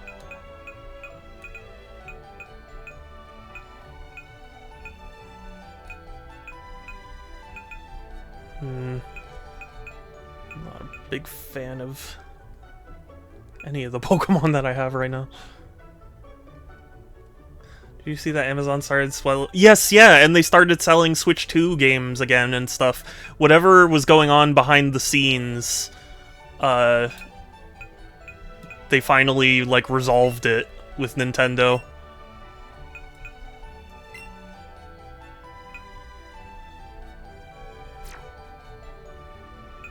Apparently, there were reports saying that, it was because Nintendo saw that Amazon wasn't regulating the price of first-party games enough. Because, like, Nintendo doesn't like it when you sell below, you know, whatever market rate that or their MSRP. So, like, they got mad and cut Amazon off.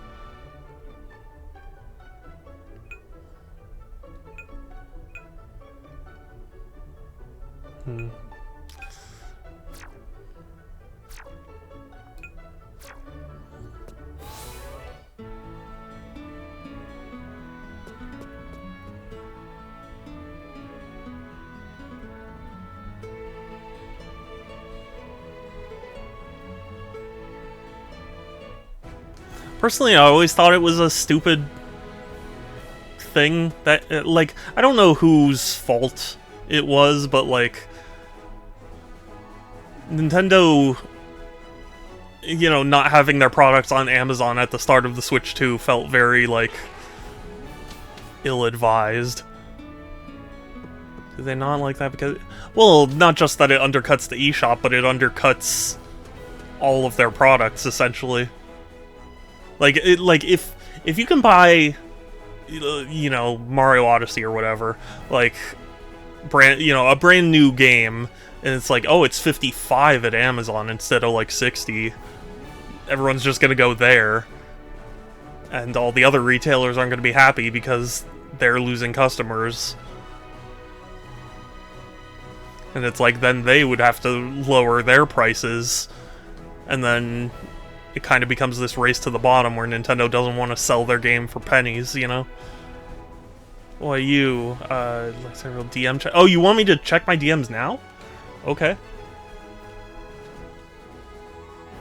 1 second. Okay, more than 1 second.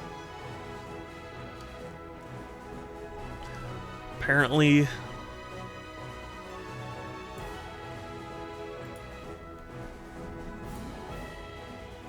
Oh, yeah, you know?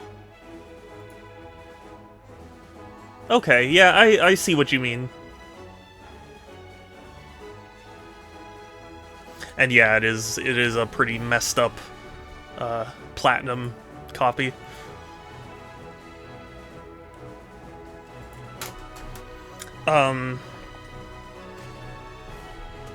Funny story too. I lost my original copy of Spirit Tracks on DS, and I ordered a new one on Amazon, and they gave me the European version. And initially, I was trying to return it because I was like, I have an American DS, and this is the European version. It won't work, but apparently it does. And I was like, isn't the DS region locked? Am I just misremembering that? Is that I might have like a Mandela effect for that? Because, like, a big reason the Switch 1 was so big was that, like, it was region-free. Which was, like, a first for Nintendo. And it was, like... I don't know, I didn't understand why... DS has never... Really? Okay, because... The 3DS was but the original DS wasn't?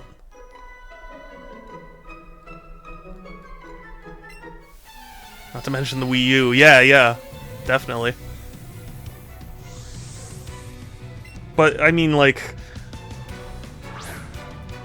Terrible Light is pretty good. You know what? You're right, Groovy.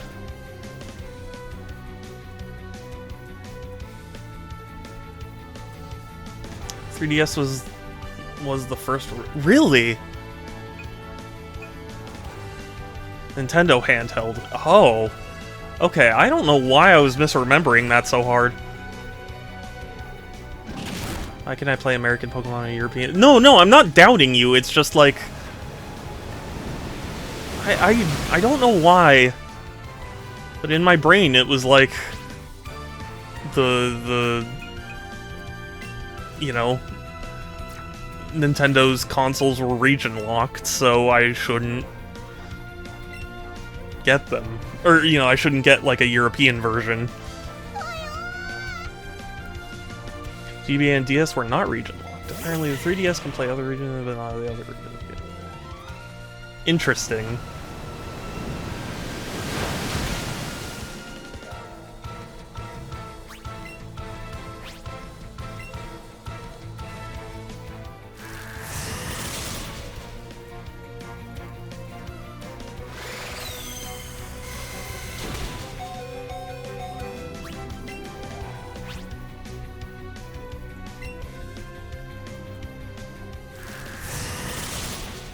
Oh, he's so close to death. He's so close.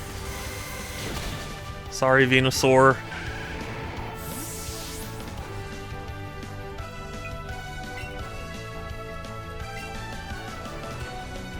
Well, anyway, I guess I just got Mandela affected, where I was like, oh, Nintendo consoles have always been region locked.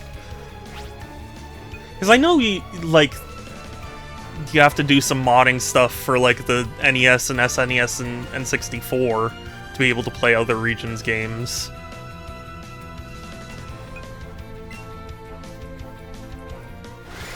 Please just survive this one-hit Weepin' Bell. Oh! Thank you. Thank you, Weepin' Bell. Alright, Peter, you will not be missed. Yeah. Yeah, very true.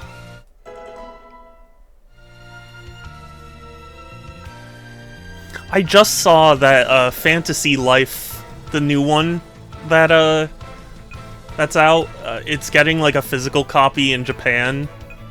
And it's like, I want that, and thank goodness it's not region locked.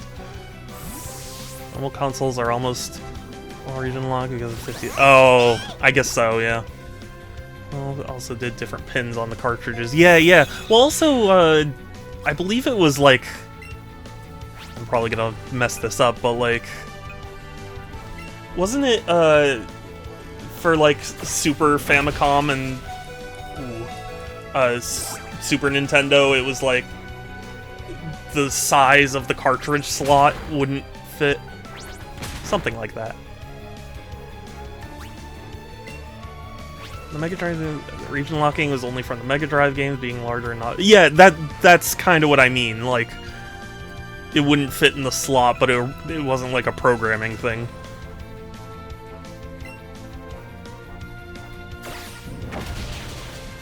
Oh, Eevee. Thank you.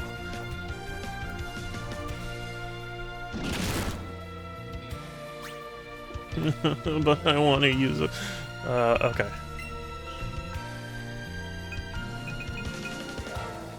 Where's Hyper Potion? Yeah, Nintendo made this NES different shapes, but the games would once you... Yeah. At least on the NTSC SNES.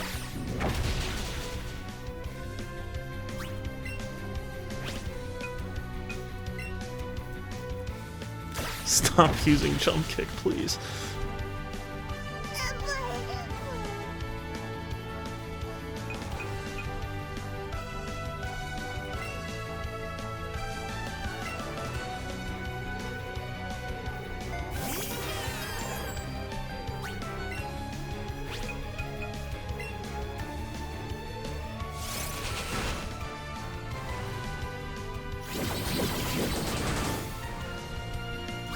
But yeah, I do have one European DS game, and that's Spirit Tracks, because I didn't realize Amazon would send me a European version of a game.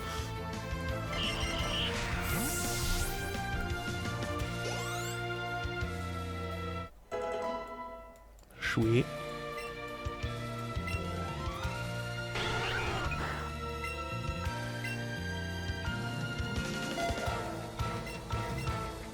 I have a lot of your... Well, that makes sense. Also, I have the Brazilian version of the Pokemon... Or, Pokemon, listen to me. Of the Mortal Kombat trilogy on N64. Because if... my birthday stream from a few years ago, Pixel got me a box of, like... You know, like one of those subscription-type boxes where it's, like, random games. And, I initially, when I got, you know, when I pulled it out, I was like, oh, Mortal Kombat trilogy complete in box, that's awesome. And then I looked at the back after stream and went, that's not a language I understand. And I, like, looked into it because I was like, oh, it must be, like, the Mexican version or something. And then it was like, it didn't match up with that version. I was like, what? Where the hell is this from? And I think it's European. Or it's Brazilian. Gosh, my brain, it's just not working. Oh, Nidorina. I appreciate you.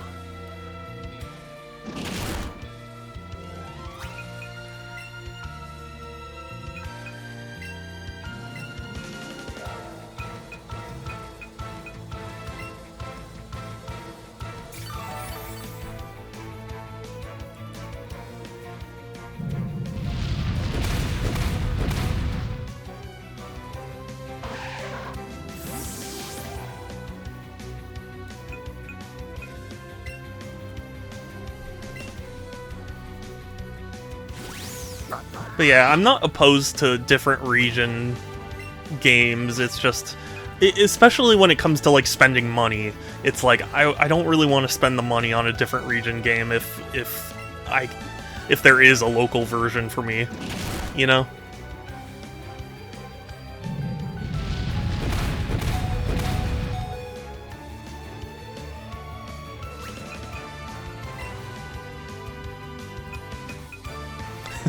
So in a very long-winded way, that's your answer, Groovy.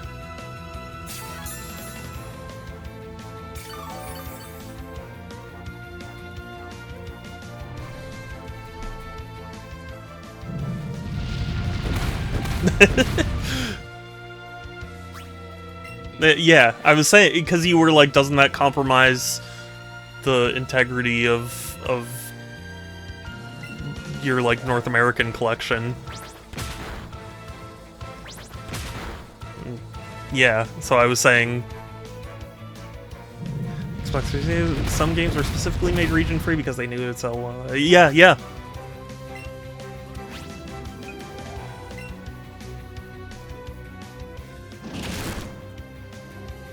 Oh, we can do this, boys. We can do it. Oh, we can do it.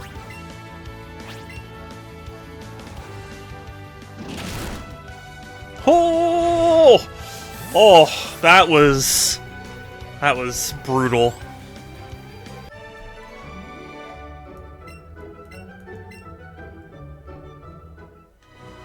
That was a brutal battle. Please tell me there isn't another. Oh, there's another.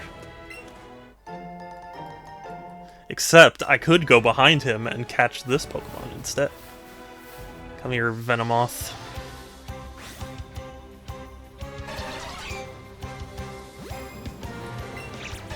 Oh, whoops.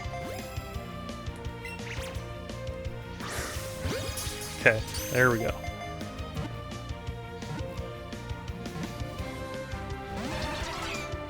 Forget what else. I feel like there was stuff I was going to tell you, Groovy. Now I can't remember. Because my brain is pudding right now. No! Stop. Stop doing that.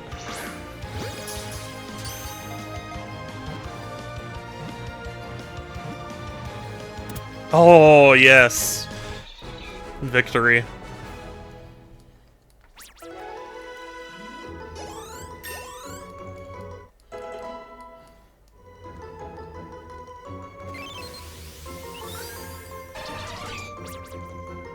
Cool.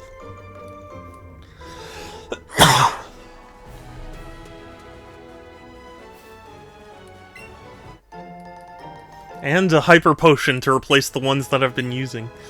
Good. That's an unavoidable fight, though. I don't want that. No, I don't want that.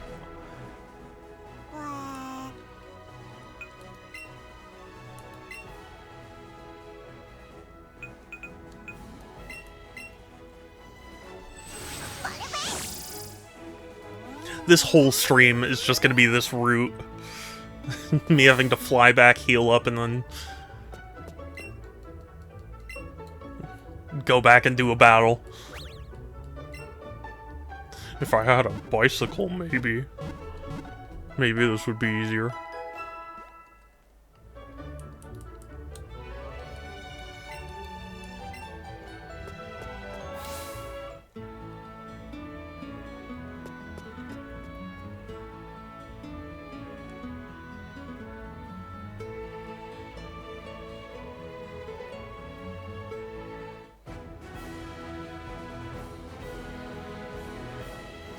I just negotiated a new deal.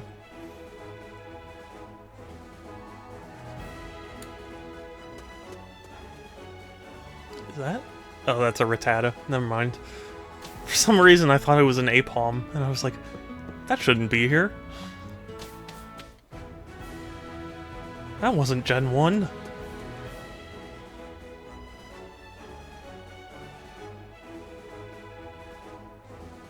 You know, it's funny, I'm usually a fire starter let me rephrase that. I usually choose my starter Pokemon. I choose the fire type, but for Gen 4, I went with Turtwig because I didn't like Gen 4's fire starter, so I went with Turtwig, and I loved Turtwig. I loved Torterra. They were awesome. Moral of the story: sometimes you can like a Pokemon that isn't your usual type.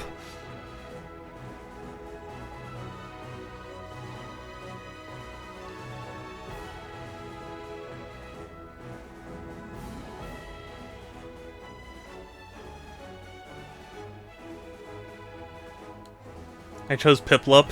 That's fair. It was a tough decision, but at least for me.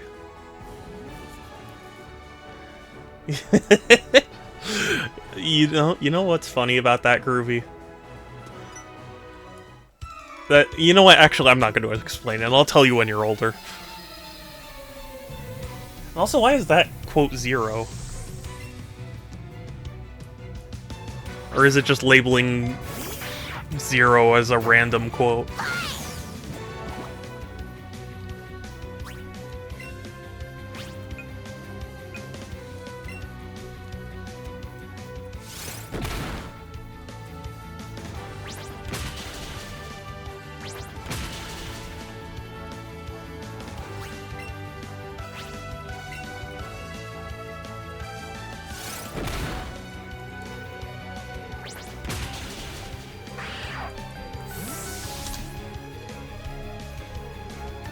Did you give up, Groovy?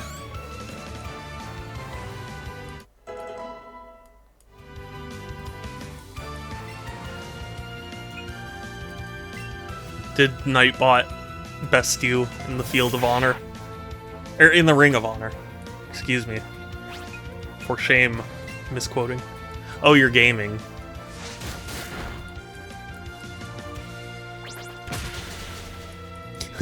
What a gamer. With the glass ceiling broken, all the oppressed group shall rise up, especially the most oppressed group of all, gamers.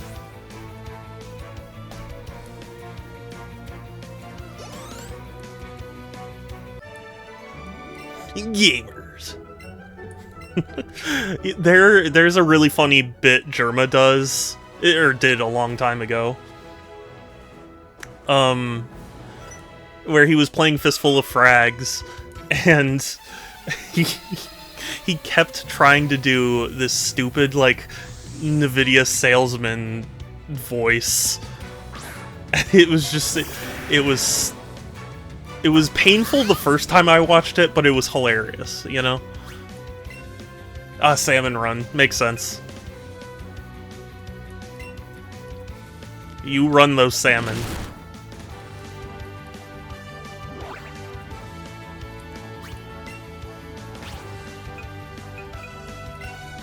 Yeah, Germa just kept doing this, like, "Hey gamers, it's time for your NVIDIA swag bag." You know, like that kind of voice. And it just... At the time I was like, oh my god, he is so committed to that joke. But it is funny. I've kind of adopted it. I mean, to be honest, it's not like it's his unique concept of somebody being like, "Hey gamers, you know, who do you like do that?" It's just a jokey voice thing, you know?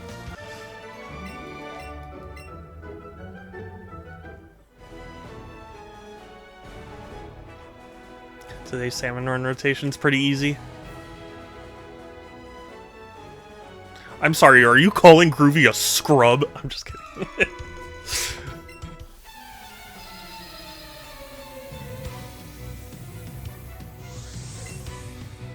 Groovy only plays on easy days? Is that what you're saying?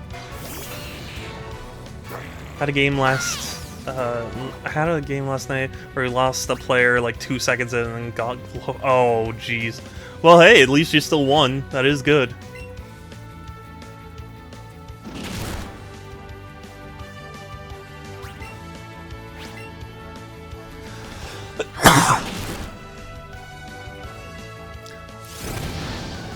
Oh, partner is still alive. This was giant tornado.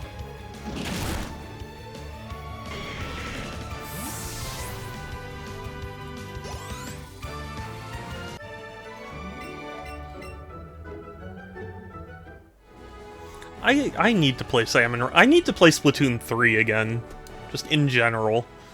It's been a while since I've booted it up. But also, I'm kind of in the middle of replaying Breath of the Wild because of the Switch 2 edition. It's so weird in a weird way. I don't know how to describe it. Giant Tornado and Munmouths are totally free.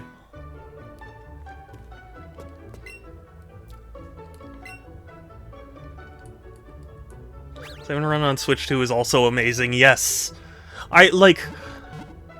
The thing I am currently most excited about with the Switch 2 is the boost that, like, basically all games are getting. Because I have an extensive Switch 1 library, and, like, it's cool that so many games are seeing such a... There's actually a channel on YouTube that has been covering, like, the worst Switch games performance-wise, and, like, seeing how they run on the Switch 2, and that's been really fascinating. Just seeing how, like, some games were in such a rough state on the Switch 1, and then on the Switch 2, they're much better. In Side Order, the game doesn't get enough credit. It's really good. I have a feeling if I weren't distracted by other games, I would probably really I would play it so much more.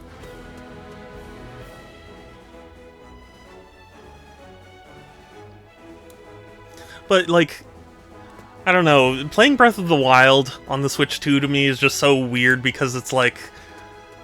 I still remember the day Breath of the Wild came out. I still remember playing it on handheld, the handheld screen of the Switch 1 and being amazed.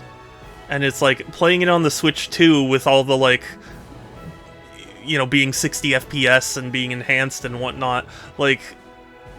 It's surreal in a weird way. Wish they kept adding content for it, or at all, yeah.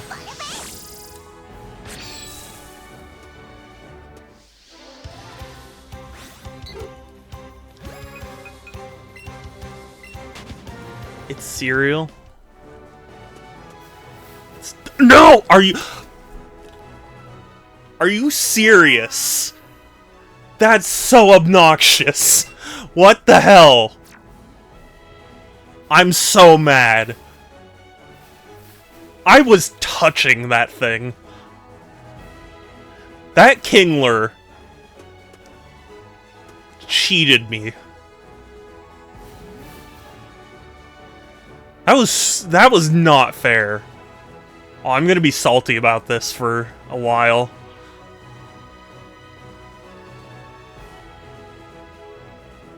See, that's how you know something really gets to me, because I'm generally a pretty calm person when I play games, but if I get upset about something, that's when you know it's like, wow, that really affected him.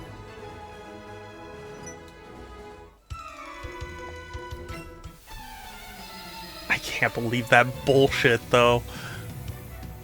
I was inside of that Kingler. And he still disappeared.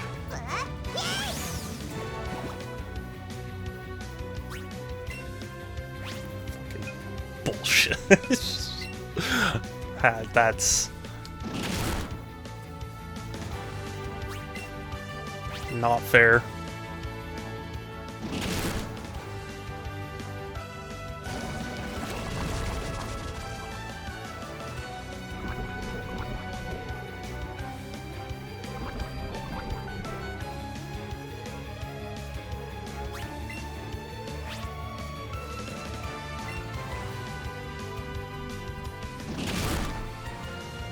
Yes, keep flinching.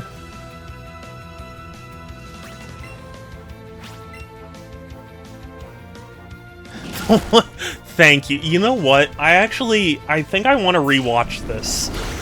Well, maybe once this battle's over.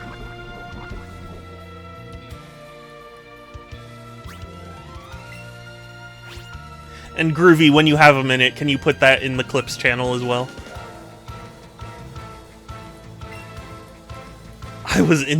I said inside. I was inside that Kingler.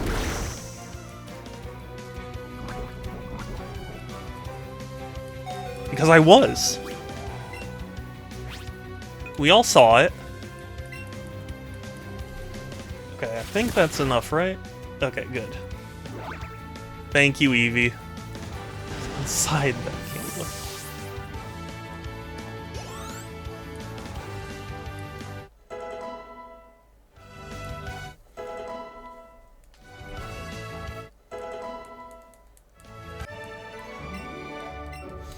Okay,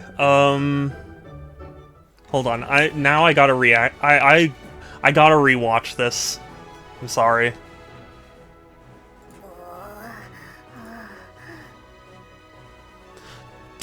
Oh my god, that's such BS. Hold on. Oh. Okay, hold on. I gotta find the right moment to pause it.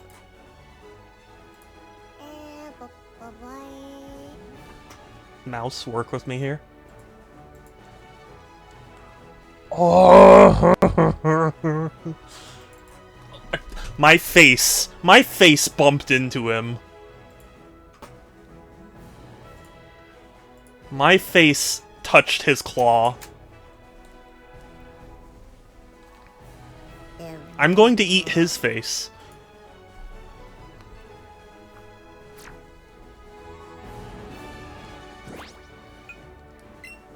I'm gonna rip it off. I'm gonna cook it. Some olives.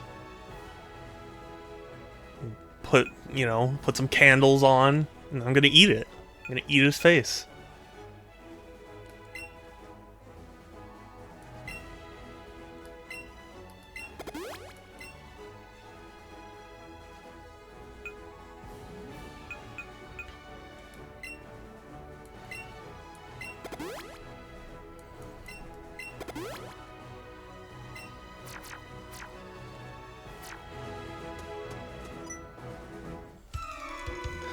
You know what they say about friendship. Friendship is two pals munching on a well-cooked face together.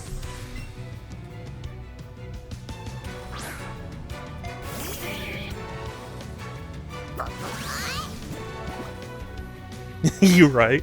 I know, right?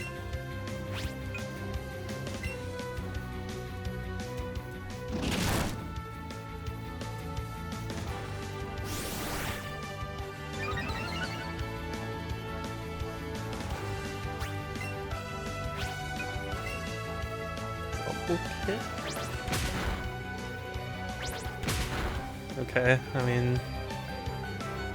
Oh, thank you. Thank you, Eevee, for avoiding that.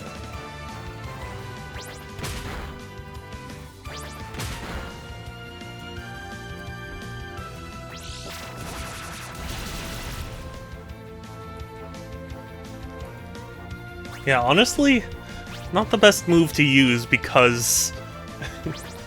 because I haven't been able to dish out much damage and your use of submission. Okay, keep it fine. Eevee survived! Holy shit! You just killed yourself, Machoke. Epic.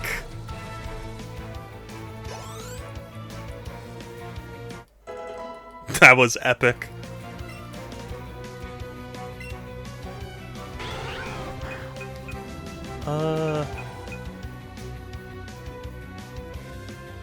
I'm gonna replace Tackle. Usually I don't do this, but I want more fire moves. And I'm sure I'll replace it with something else later down the line.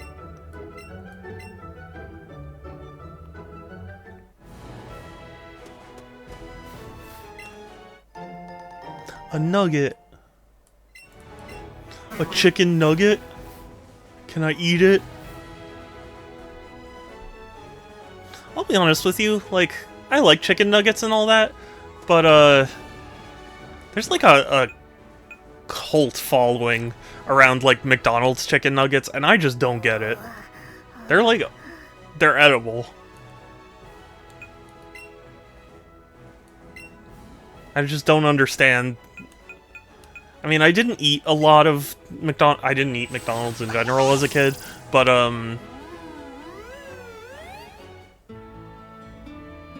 like, I don't know, it was... Everyone talks about, like, oh, the McNuggies, you have to get them, and it's like... I don't know, they're not that crazy to me.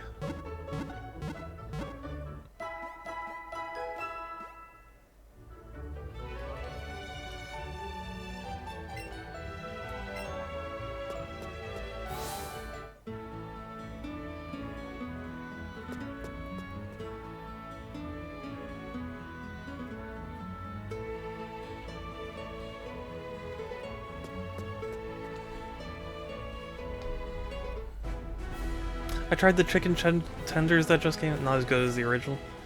Wait, McDonald's has chicken tenders?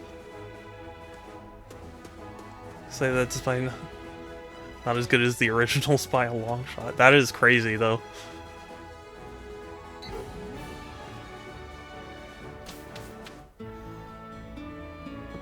See, the thing is, I just don't eat McDonald's. I don't know, something about their menu just really does not appeal to me. Well, they did, and then they didn't for like 6 years, yeah.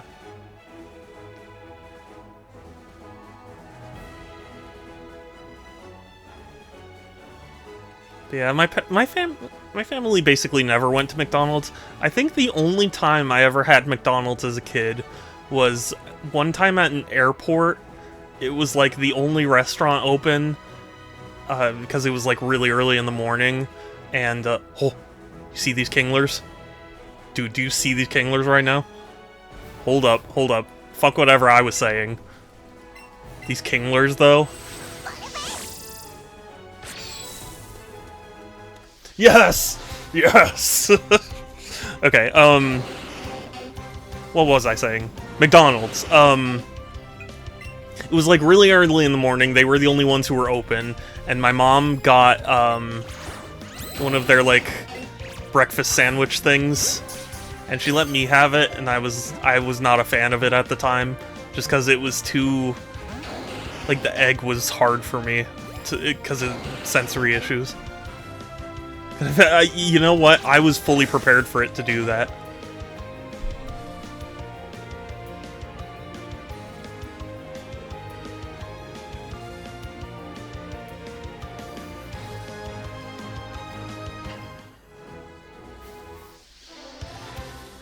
I cannot believe all of this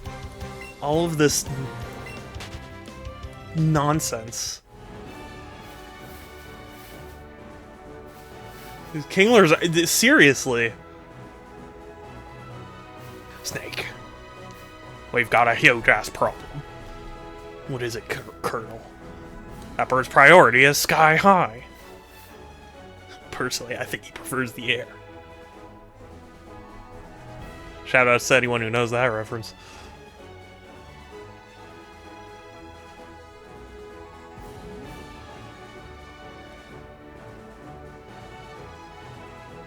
I still say it from time to time. So we've got a huge-ass problem. McDonald's has really good fries. Their soda is better than other places. I really like the Big Mac. I'm not a fan of the Big Mac, and I don't know, their fries were just okay to me, so like, I just never really had a reason to go there. Yeah, I mean, like, I never had a Big Mac because it never looks good. Like, it just always... Fries are great. I don't know, to me, like, their fries are just okay. They're, you know, they're fries.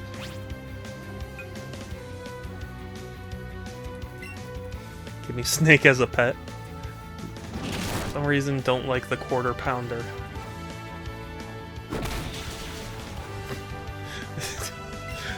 If you remember, there was a Doug thing. It's like the M&M pounder. Sorry, anyway. Here on McDonald's has curry sauce for nugs. That's interesting. Euro curry doesn't taste like Indian curry. What does it taste like then? Just don't have that? No. See, the thing you need to understand is America has a lot of inferior things.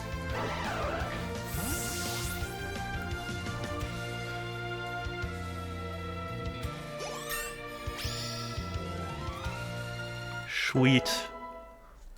The answer to life, the universe, and everything.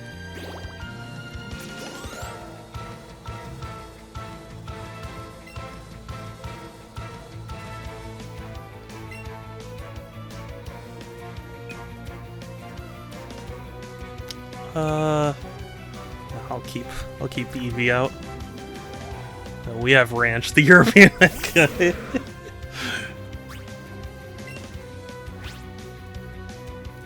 But aside from that... Oh wait, whoops, I thought I was on Pound. Or, I thought I was on Bite.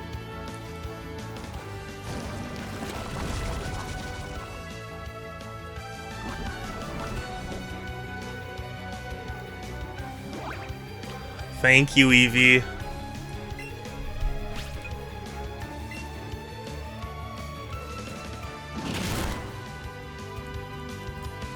Oh my god, Eevee, you are on fire! You are godlike.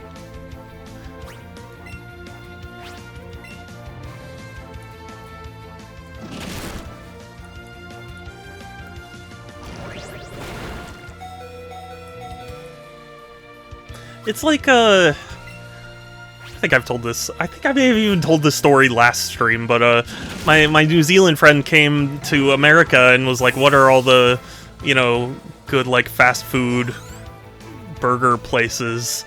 And I was like, "I don't think there are any of them." Honestly, they're all pretty bad.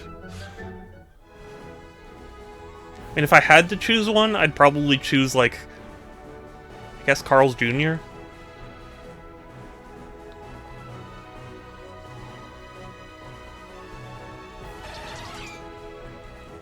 Oh, what am I doing? Do you like Shake? I haven't had Shake Shack.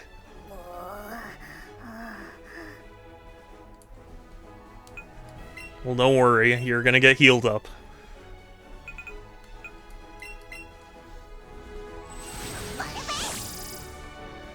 But yeah, the thing that makes my food tastes weirder is like the sensory integration stuff. There are a lot of restaurants that like aren't, I wouldn't say are bad, but like I just don't like because of like the sensory stuff.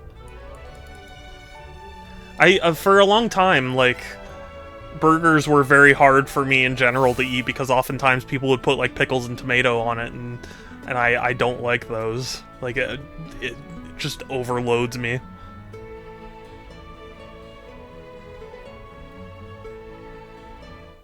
I remember there was a time a few years ago when I was eating pickles with burgers with tomatoes, and I had the epiphany that I didn't like them because I was so hungry one day, and I stopped by this burger place. I ordered a burger, and like 2 bites into the burger, my stomach started feeling full, and I was like, "That's impossible. That doesn't make any sense." And I realized that the tomato was like causing my gut to like clench. And so I took the tomato off the burger and ate the burger, and then I got hungry again. And I was like, "Oh, see, that's what it is. It was my body just being like, stop giving me tomato." Do I even try for the Kingler? No, fuck that.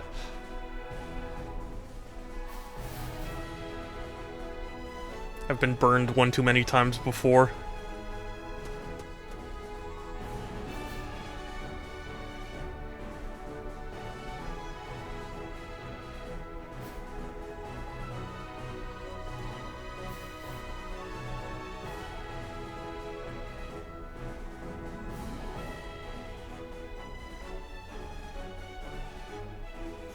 you know, I guess if there are also, I used to really like Habit Burger, and they're not bad, but I ate so much of it because like it was a food that basically everyone could agree on. So it was like I ended up eating so much of it that I burnt myself out, and now it's just like I just don't. I mean, I don't hate Habit Burger or anything. I'm just not a big fan anymore. Their onion rings were really good with ranch, though.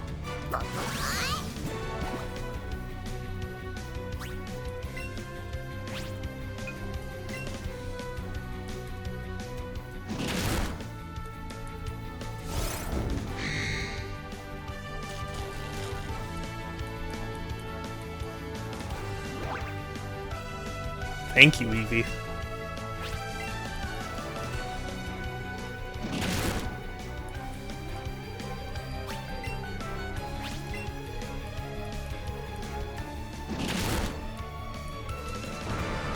Also, Five Guys, I never liked.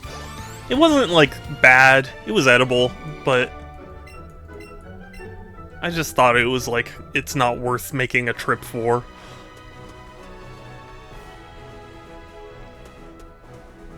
And then apparently their prices have gone up pretty dramatically, so it's, like, extra not worth it.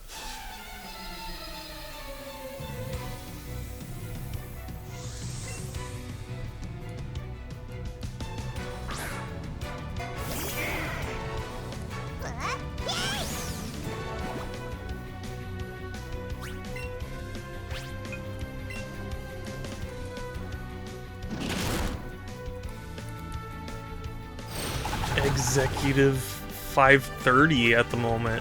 That's impressive. Habit has never been great for me. It's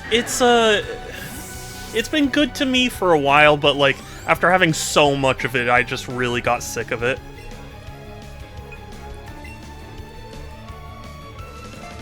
Because it was always like my family would be like, okay, where are we going? And it's like, Habit, I guess. And then my friends would be like, okay, where are we gonna go to eat? And it's like, Habit, okay. And it just, I don't know, just wore me down. It's been good to me. That's so sad. Yeah, I mean, it's not that they were bad. It was just that like I just had it too many times in such a short time span that it was like I'm just sick of them. Do have decent fries, and I think the sweet. I love sweet potato fries. It was a limited time jalapeno burger. Ooh. Oh, you know what, Groovy? You know what we had recently? So, not too far from my house, there is a curry pizza shop, which apparently is a new thing that's kind of been popping up around or at least around America. And I got this jalapeno tandoori barbecue chicken burger, and it was pizza, and it was so good. Very spicy though, but good. Went to this local Bonbo place yesterday. It was very interesting, but I probably won't go back. It's understandable. At least you know.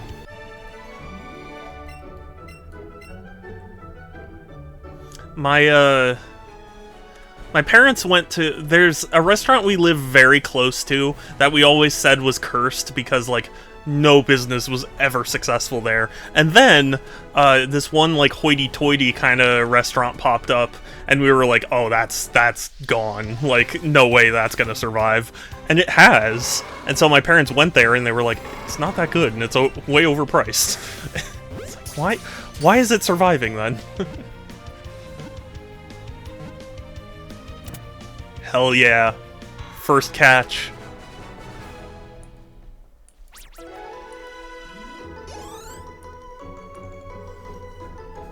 Be cursed with cursed. I guess so. It was just weird. When we first, like, when my parents moved in, it was a Boston market, and it became, like, at least 6 different restaurants over my childhood. And then one day it turned into this hoity-toity restaurant, and it's just stuck. And, like, people, like, write good reviews about it and stuff, and I'm like, I just don't get it. I don't. I don't get it. It's like super expensive for just like whatever food. Got food poisoning twice in a row from a Mexican place. I haven't got back to this twice in a row. Yeah, that's... I completely understand. That's like a friend of mine got food poisoning twice in a row from Little Caesars. And he was traumatized. Oh, partner, yes. He was traumatized from it. And then that kind of scared me off from having Little Caesars ever again. If it were just once, it would be... Yeah, of course. How cute is Groovy? Very. Unless he doesn't want to be. But he is.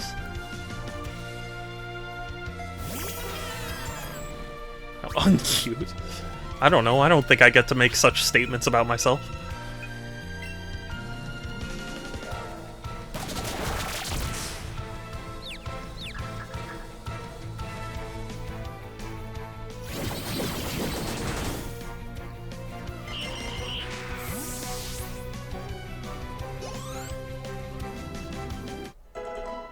How evil am I?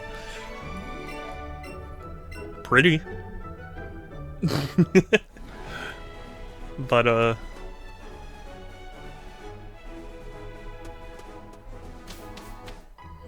thank goodness.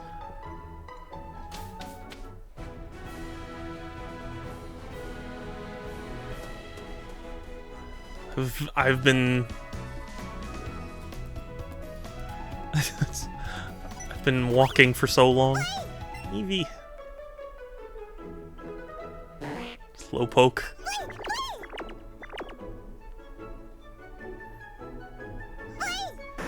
Aww. Look at Eevee having fun with everyone.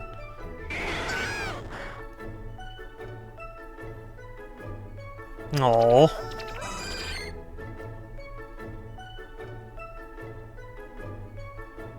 Oh! Oh my god, I thought it was gonna headbutt Eevee.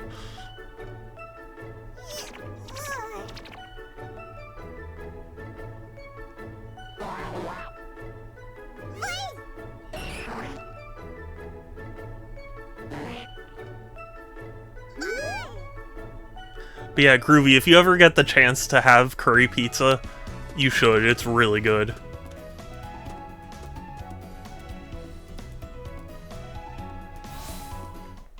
And I got, like, the less spicy version. This is not what I wanted.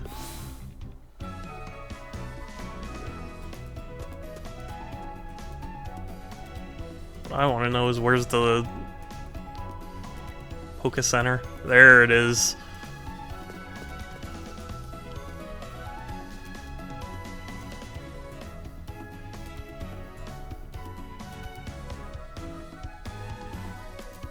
I'll have it one day then. Yeah, yeah. If you like spice. Yeah, yeah.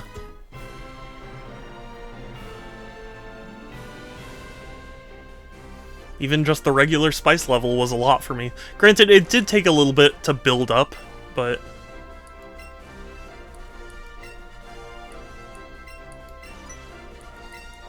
Oh, I've caught 51 species.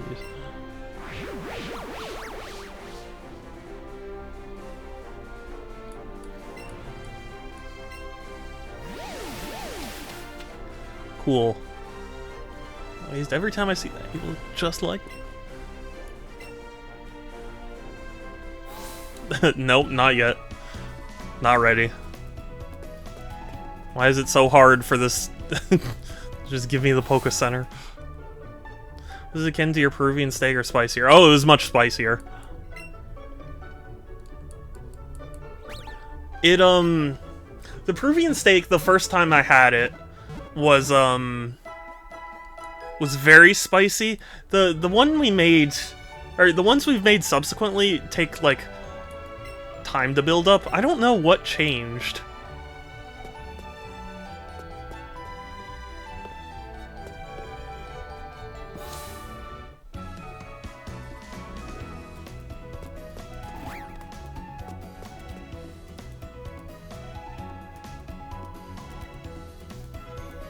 God, now I'm hungry. I'm half considering ending stream to eat. Because I, of course, did not eat before stream, because, like, I just don't get hungry by the time stream comes around.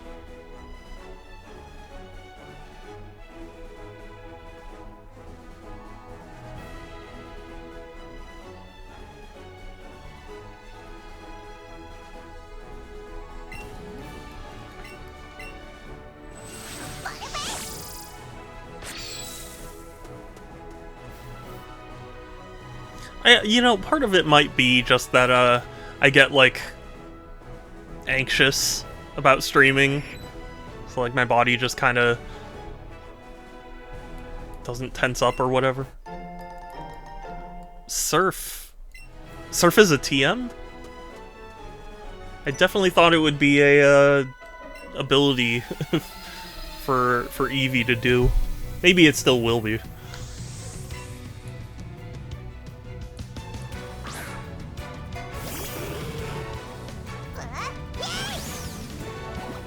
Tangelos. There was I don't know if you guys remember Grim Adventures of Billy and Mandy. There's a bit they have where, like, Billy is really afraid of clowns, and someone convinces him that Tangelos are the natural enemy of clowns. And then, like, Mandy goes like, "Who told you that?" And then, like, a Tangelo seller, like, starts, like, walking away with his cart, like, woohoo, you know. It was funny.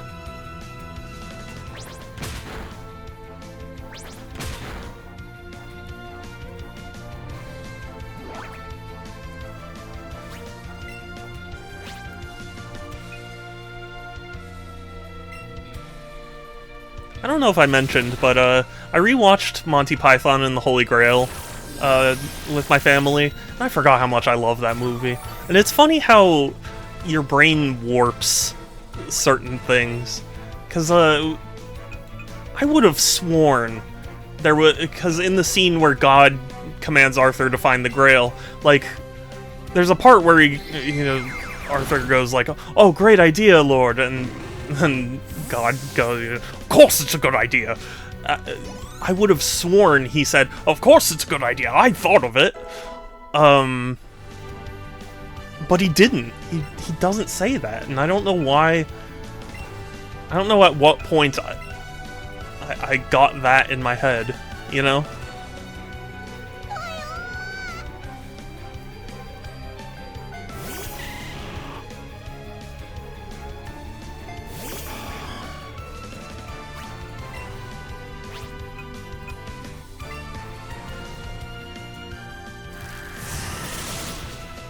And I don't think there's, like, an alternate cut or whatever where he says that. I mean, I guess it's possible, but...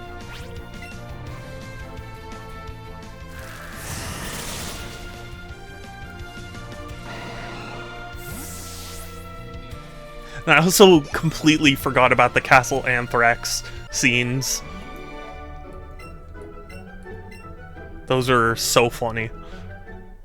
Mandela Effect? Mandela Effect, but like, I'm pretty sure I'm the only one who thought that. You know what I mean?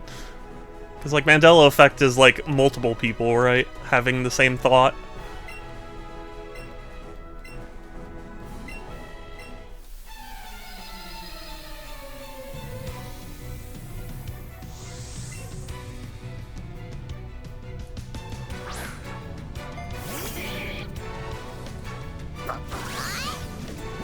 I don't know. The point is I had a lot of fun with the movie. Still one of the best movies. Because I just really love Monty Python.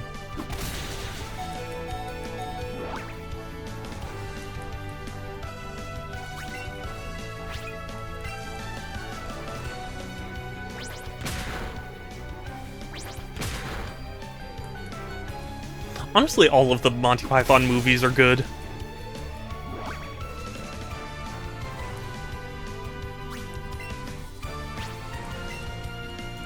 Like, they're all good in different ways.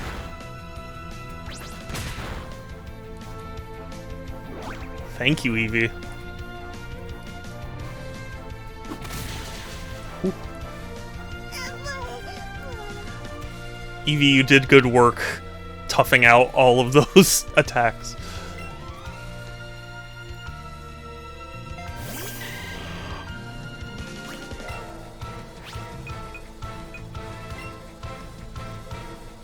Also, I finally got around to watching Jaws, which I'm sure is shocking to people that I hadn't seen it beforehand, but I had just never seen it, and it was good. I liked it. I can see why. I feel about it the same way I kind of feel about, what's it? Alien? Where it's like, I've lived in a world for so long that's taken inspiration from it, that, like, going back to it feels plain, you know? You gaslit yourself? Maybe. That might be the way to describe it.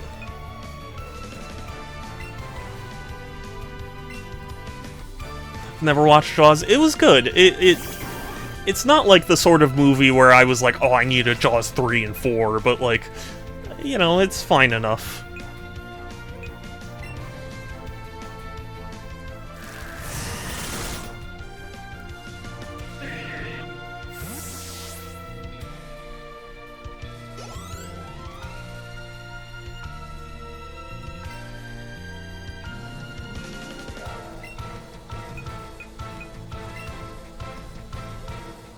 I remember reading or hearing somewhere that, like, the Jaws shark, like, the prop they used for the shark, Steven Spielberg or someone high up, like, really didn't like how it looked on camera, so they tried to keep it off camera as much as possible.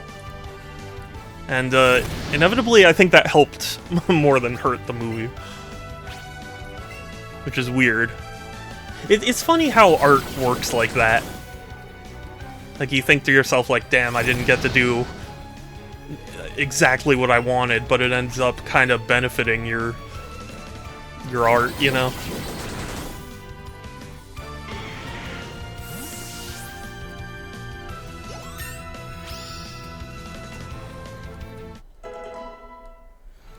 That's why I'm not always one of those people who are like, oh, you should let the artists do whatever, because, like, I mean, yes, I appreciate when art has a lot of, like, heart and soul in it, but, I think there is a point where you need to have someone sensible come in and be like, okay, you gotta cut it off here, or do this, or whatever.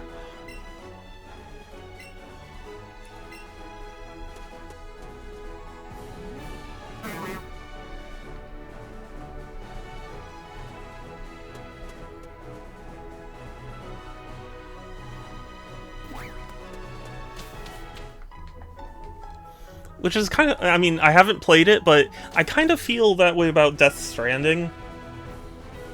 Not to say Death Stranding's bad by any means, I haven't even played it, so, like, for all I know, I could love it, but, it very much struck me as a, like, fuck you. I mean, you know, there was that whole thing with Konami firing him, so it's like, it very much felt like a, fine, well, I'm gonna make my own studio and not have to deal with people like you overseeing my work. And, I don't think that's necessarily bad, but, like, I do have to wonder how many,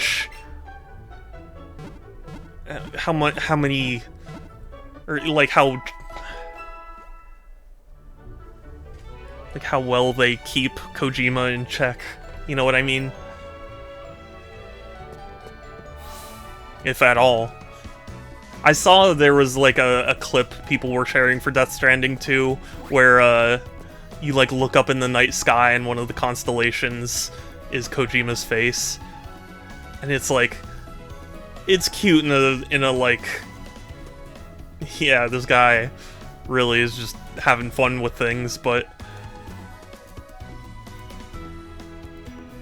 But, like, there is a little feeling I get of, like, that's a little much.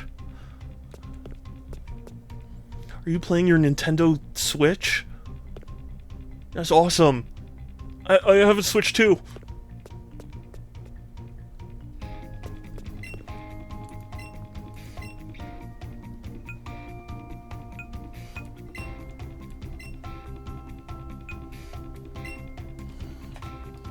Oh, okay.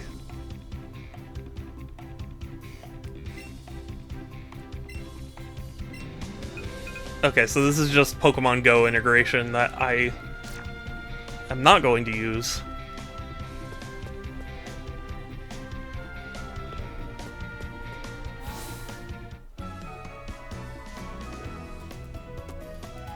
You know, it's kind of in the same vein as, like, remakes.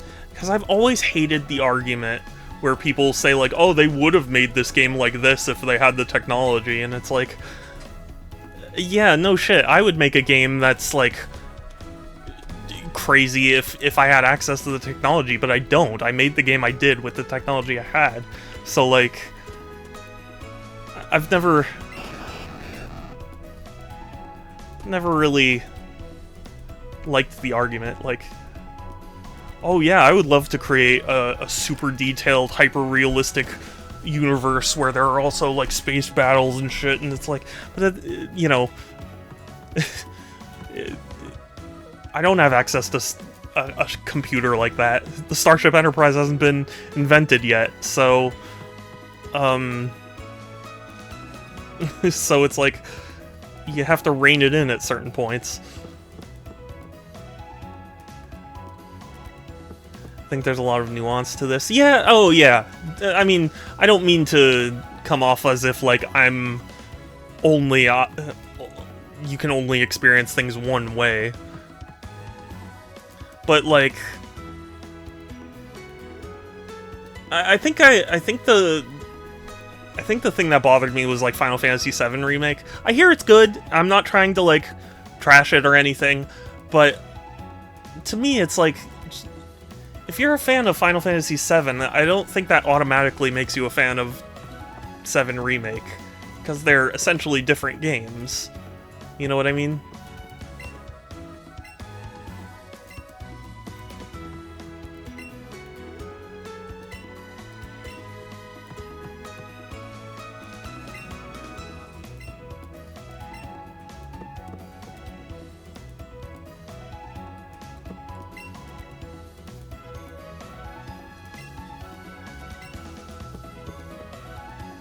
Okay, there was really nothing to this.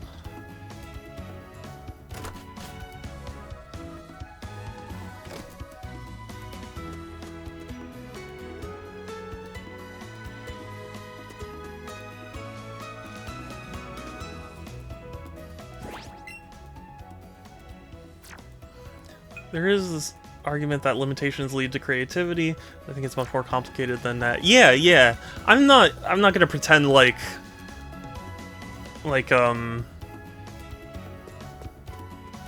you know, limitations are always a good thing. But, like, there, you know, Gunpei Yokoi, the designer of the Game Boy and you know, a bunch of other really influential shit at Nintendo, like, a lot of it, his philosophy was essentially, like, using old technology to do new things. Like, the Game Boy was not the cutting edge of tech even at the time, but it was affordable, it had some fun games, and, you know, was relatively, like, easy to produce, so, like, they ended up winning. And it's the sort of thing where it's like, it wasn't about the specs, it was just the logistics of it all. And I think that's an admirable, you know, sentiment.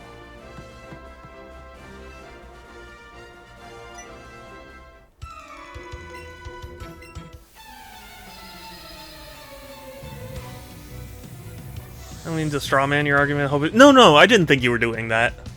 I was just trying to, like, preface stuff I'm saying.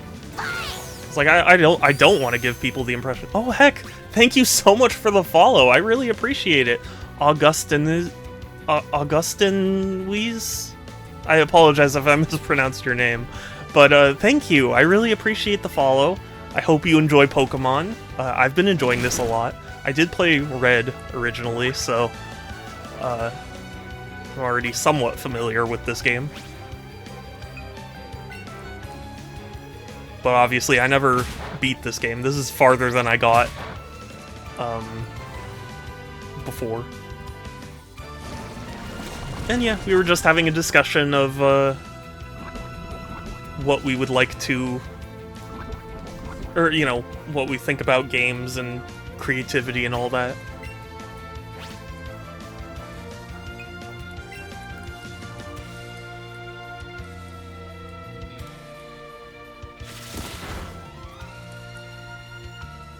Kind of funny, people point to games like Metroid Prime to show how Crunch can produce good games, totally ignoring games like that. Yeah. It's tough because it's like, I mean, Metroid Prime's a miracle that game turned out well at all. But, like, I mean, if you were trying to prove that point, to me it would be like, okay, yeah, Metroid Prime turned out okay. What about, like, the 50 billion other games that that have crunched and didn't end up okay? You know what I mean? It's like, if that's the ratio of success, I wouldn't be gambling on those odds.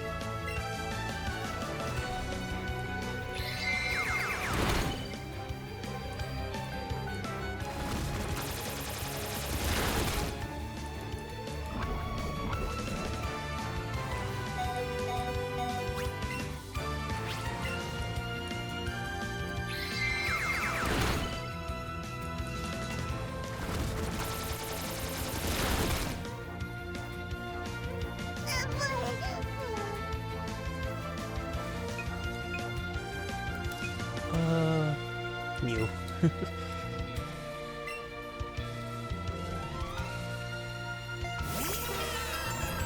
But yeah, I think as a matter of, like, statistics, it's better to not crunch, because statistically you are much more likely to create a good game, you know? People try to find a silver bullet to make good games.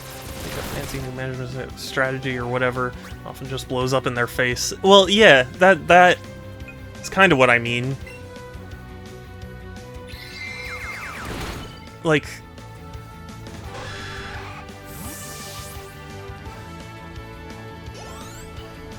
I think at the end of the day, running people into the ground is never a way to do business, you know?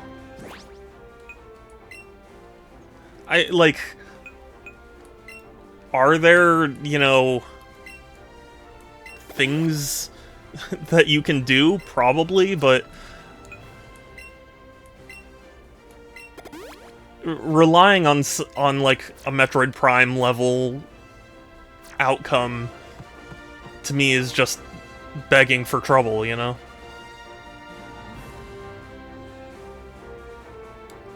Turning on Agile and Scrum lately, as if it was ever Agile's job to force developers to make good products. I'm not familiar with Agile.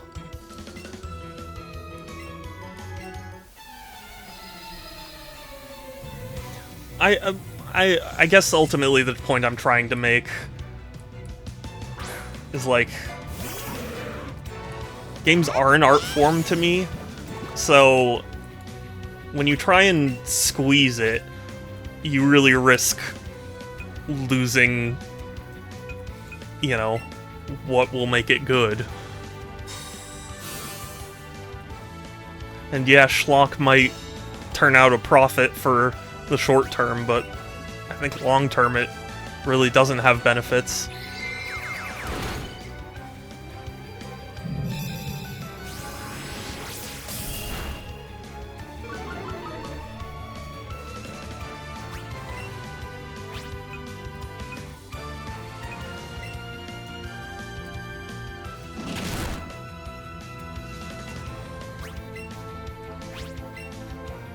Like, you know,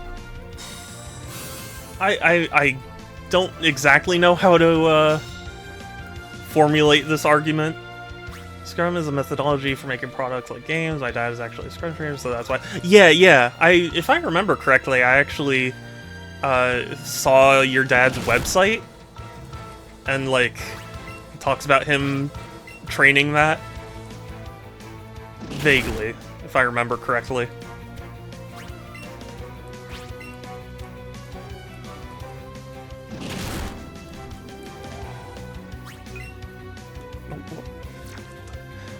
Sorry, the Pokeball Plus which is what I'm using. It's a little weird sometimes. Yeah, it would be pretty prominent on his website. Yeah. Because I think I looked him up once, and it was like, oh, he has a website, and then I saw all that, like, about him being a Scrum trainer, and I was like, oh, that's interesting. I didn't know that.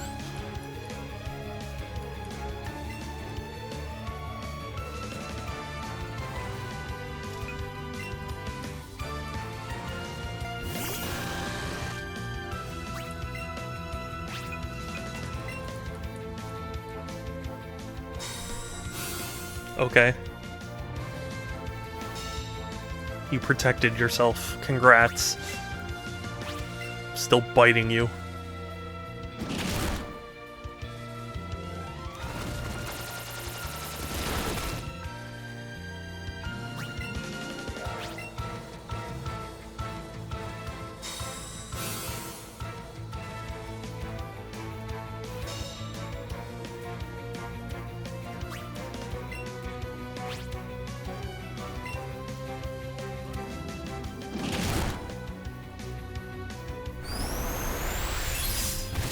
But getting back to the point that I was making a little earlier, like, there are always, like, things you wish you could do differently, or, like, if you had the tech or whatever. But, like, I've never fallen in love with a game because of what it could have been, you know? Like, I fall in love with games because of what they are. So, to be like, yeah, they would have made it this way if they could have, feels wrong. Because it's like, what does that, I guess, matter would really be the point.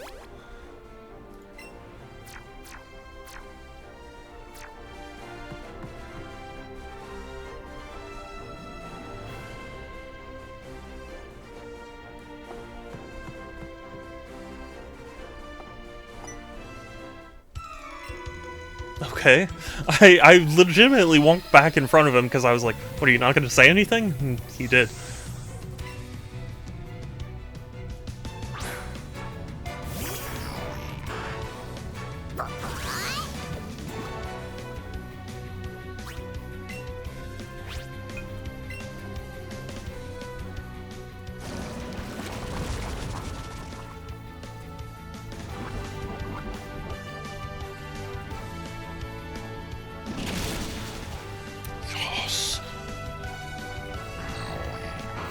I should probably buy some antidotes whenever I get out.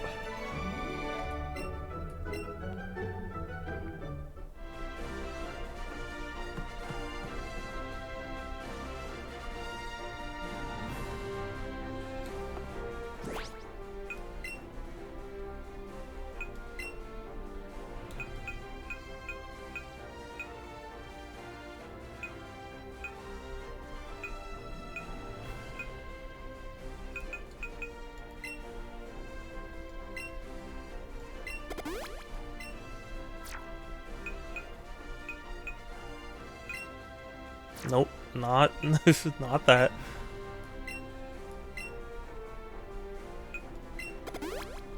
Cool.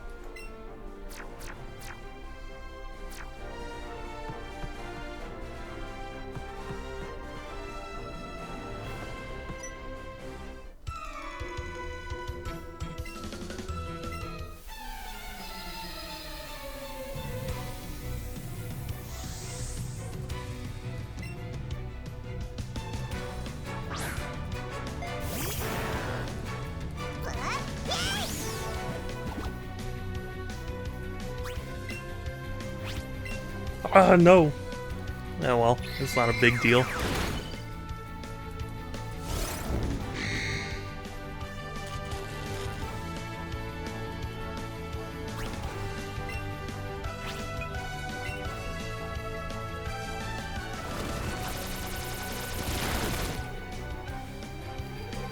No. Please bite. Please. Can you be paralyzed and poisoned at the same time? I don't think you... Ugh, this is bad.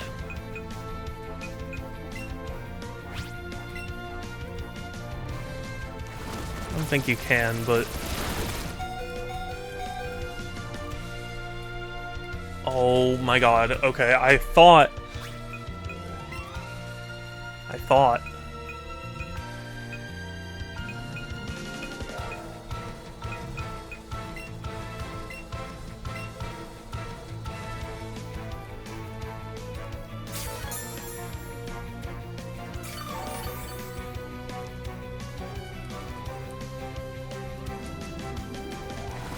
Stop.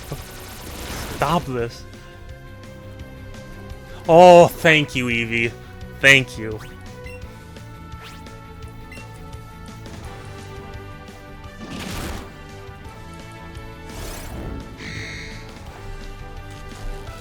Are you kidding me? I hate this Arbok. I hate you!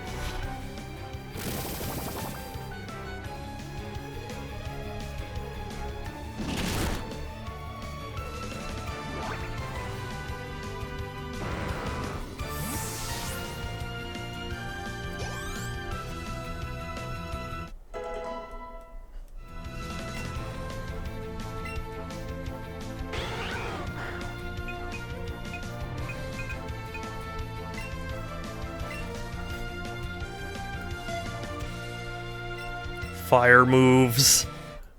I need them.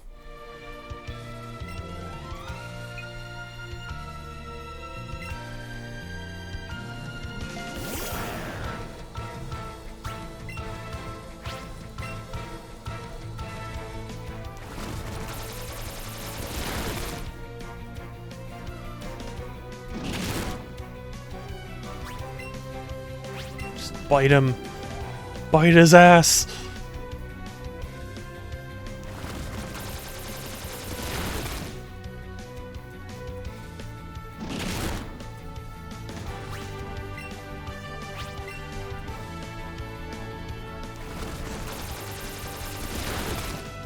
Damn it. I was hoping he could tough it out, but shouldn't rely on that.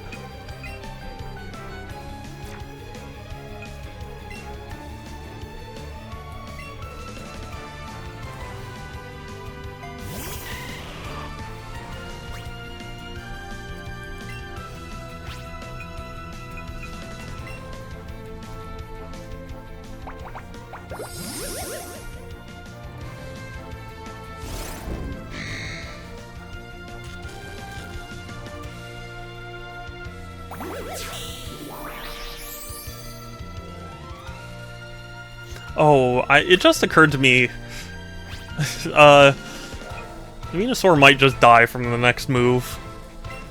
Because poison's effective against, grass, right? Oh, I guess not? Okay. For some reason I thought it was.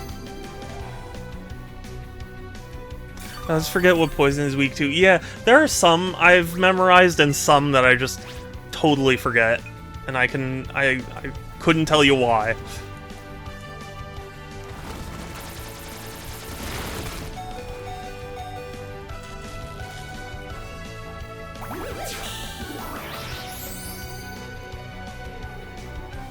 Yes. So much for your paralysis.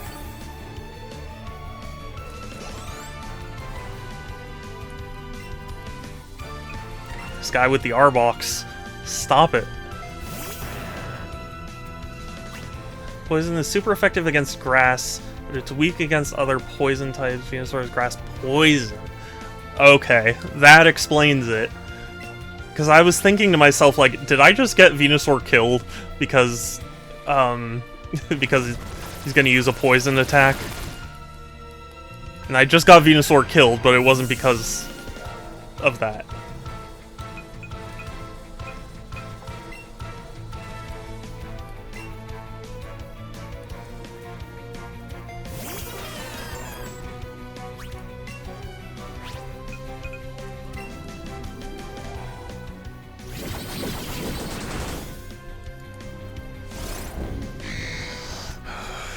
This is something.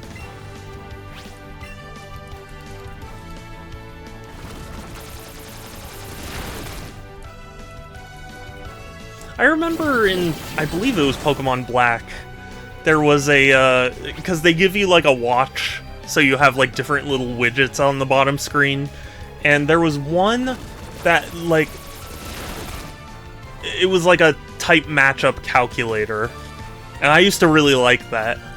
That was very helpful. I know nowadays you can just look things up on your smartphone, but like, it was cool to have something. Oh my god, 2 crits in a row? Crazy. But at that time, it was very cool to have something that goes like, yeah, you know, poison is effective against grass.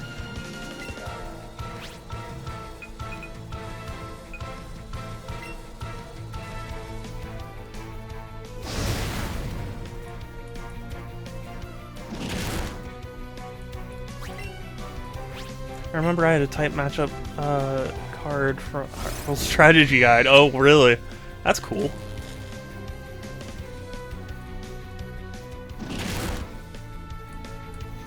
Oh, thank you. Now get me the hell out of here.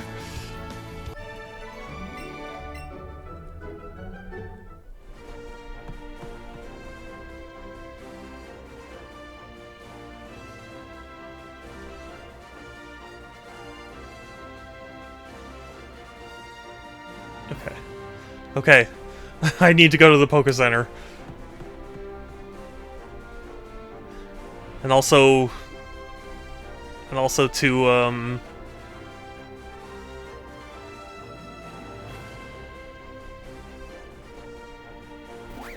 oh, okay, thank goodness.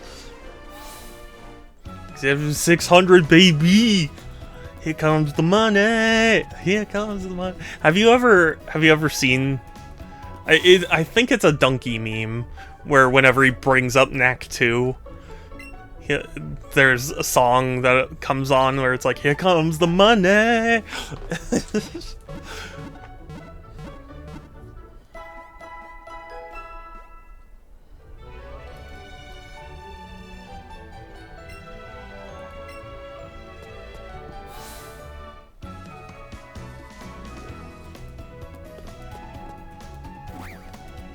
I know the song, but I haven't seen whatever visual. It's not so much the visual, it's just the concept of someone saying something and then that song kicking in.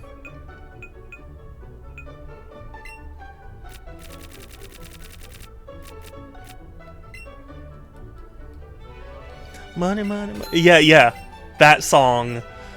But like whenever someone talks about something that's like gonna make a lot of money.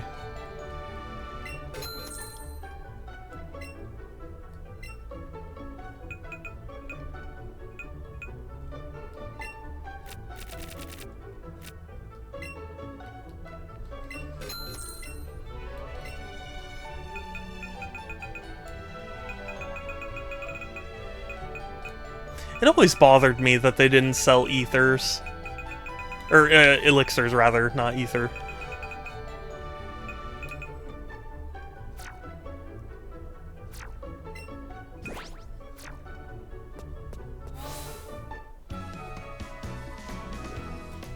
I will get through this gym.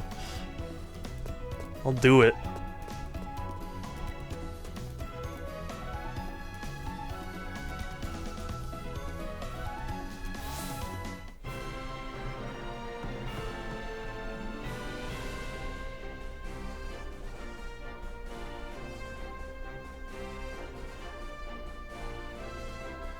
Remember when Knack was the thing? Sorry, it's such a weird game series to me.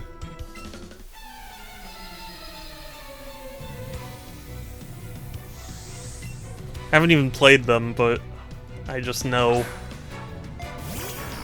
roughly what everything there is to know.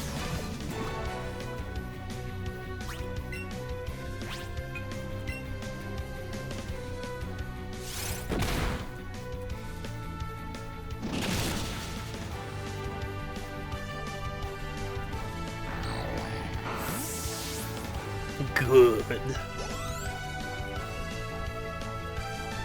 Send out Haunter? Do it. I will strike him down.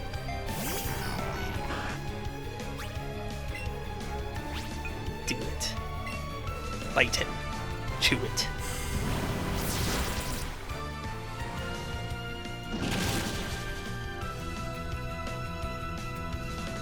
I am genuinely shocked that that didn't kill.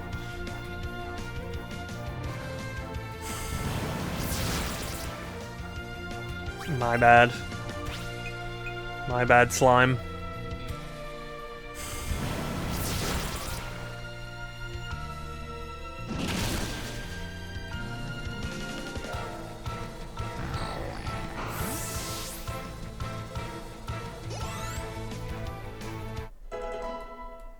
Hooray for Weepin' Bell.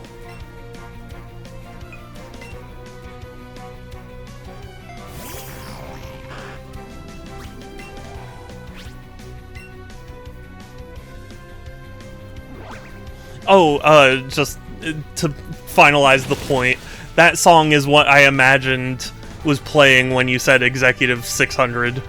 Baby, here comes the money. That.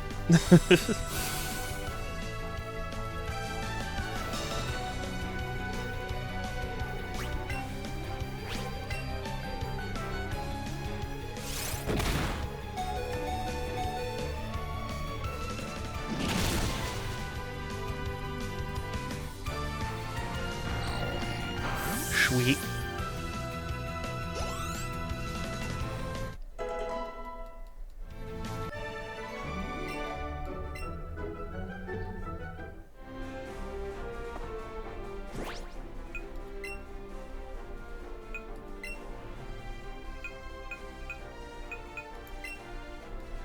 Pewter crunchies can't be beat, they make each meal a special treat.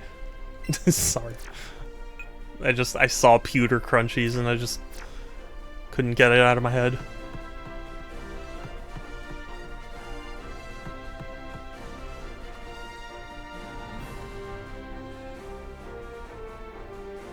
Aha. Wow.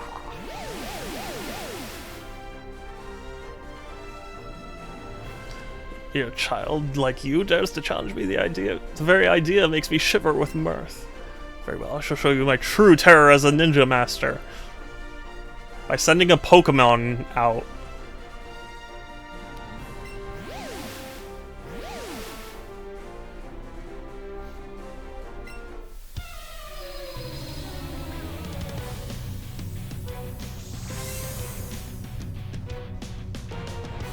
What is effective against poison? I don't even know.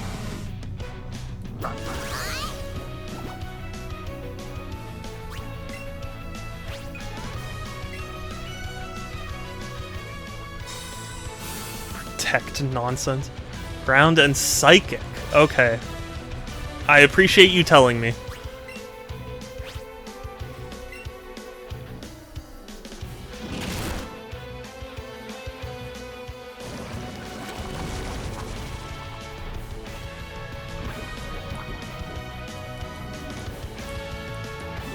Thank you, Eevee. You're a legend.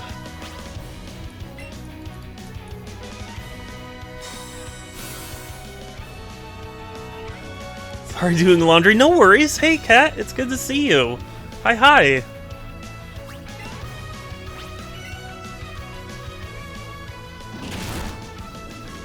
Take your time. I want to say hi. Yeah, thank you for saying hi. I hope to see you the 12th. because that is my birthday stream, and that should be a lot of fun. I'm very excited for it.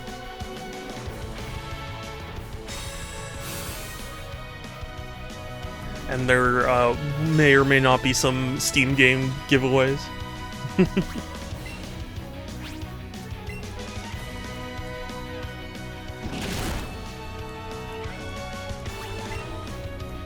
When's my birthday? I don't give an exact date because my parents made me very paranoid about the concept of giving out my birthday, but it's mid-June. Or mid-June, listen to me. Mid-July. Aww, that's very sweet.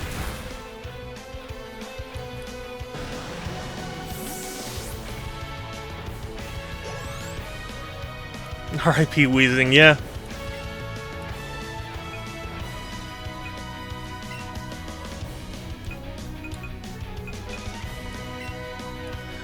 Oh yeah, Bite's amazing. It really has saved my bacon many times.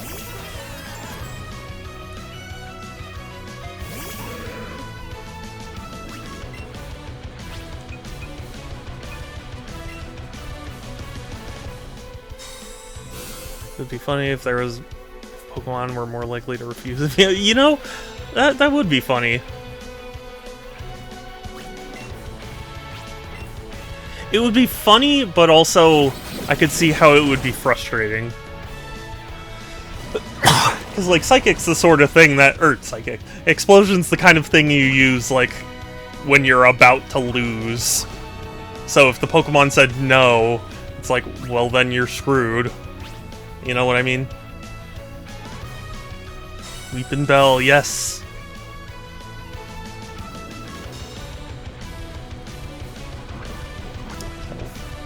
High friendship to tell them to self-destruct. Even still.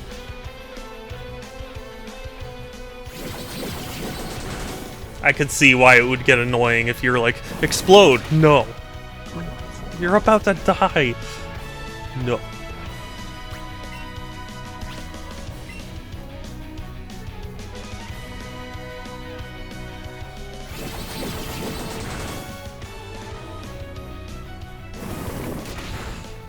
Yeah, sorry, Mew. It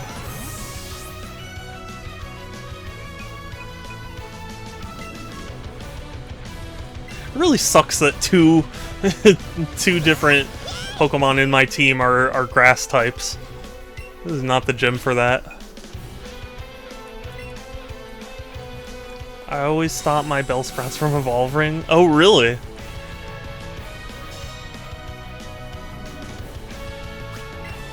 I mean, I have Weepin' Bell in my team right now just so that way it can evolve. And then I can check that off the list in the Pokedex.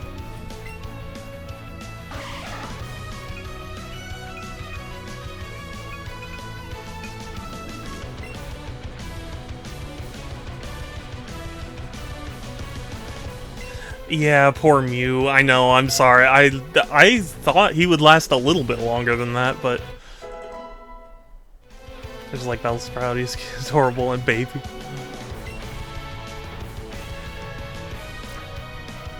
I'm also using the Pokeball Plus accessory.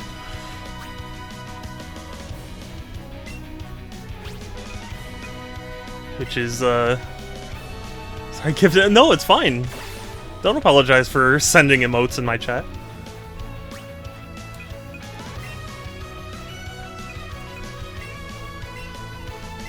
I'm just happy to see people here at all, so emotes or not, I'm happy.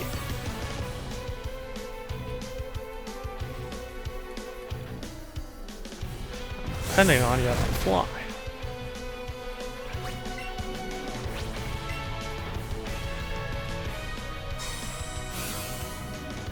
The audacity of this Golbat.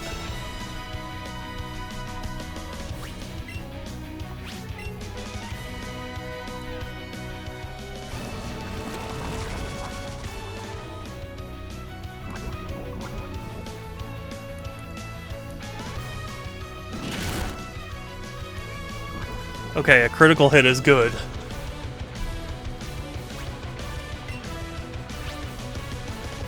A guy got mad at me once for it because he thought it was my emotes. Why would... I still don't understand why he would be mad, though.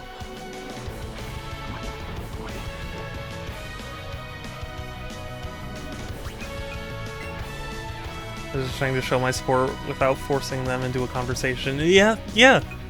That's what I always think of when I see, like, emotes.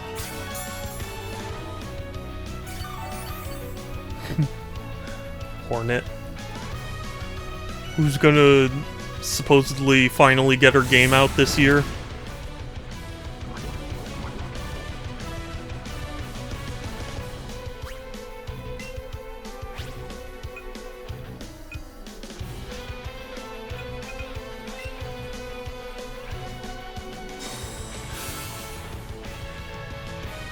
Stop protecting.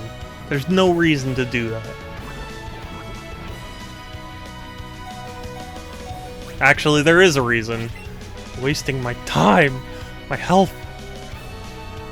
I just like making emote art because it's fun to express yourself through random images. Yeah.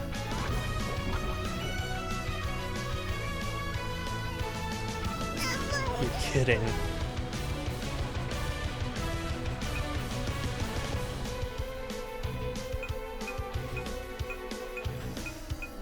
Nerd Arena, I guess. Strategies and spam. Yeah, that's exactly what he's doing. And fly every now and again.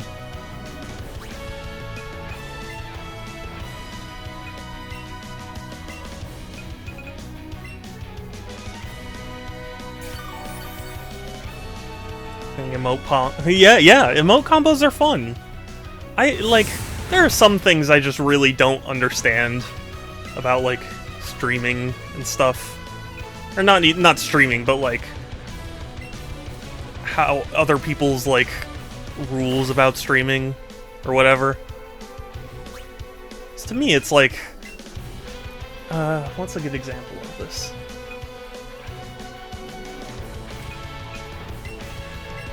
You know, there are people who take issue when you go, like, I'm gonna go watch another streamer who's live. And I'm like, I just don't really comprehend why that's so wrong. I mean, it's not great, but it's I don't know, to me, if it's like, hey, I'm gonna go, you know, watch, like, one of my friends, like, if Structor was live and somebody went, hey, I'm gonna go watch Structor, like, I'd be like, awesome, yeah, Structor deserves it. So, yeah. Like, I never understood why people would be like, don't say that. Because it's like, I don't know, other people deserve support too. Yeah, well, but that's the thing. It's like, I don't know, I just don't comprehend... don't comprehend what's so wrong about it. Because to me, it's not like... It's not saying you're not... I get that, like, it could be interpreted as, like, you're not interesting enough for me to stay, but it's like, I don't immediately assume my viewers are trying to say that to me. I'll support the person with less viewers more. That makes sense. That is totally understandable. Oh my fucking god. This is pain.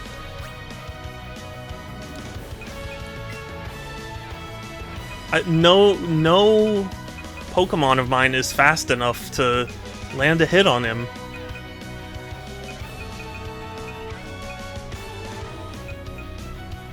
Oh, it is an ether. I thought it was an elixir.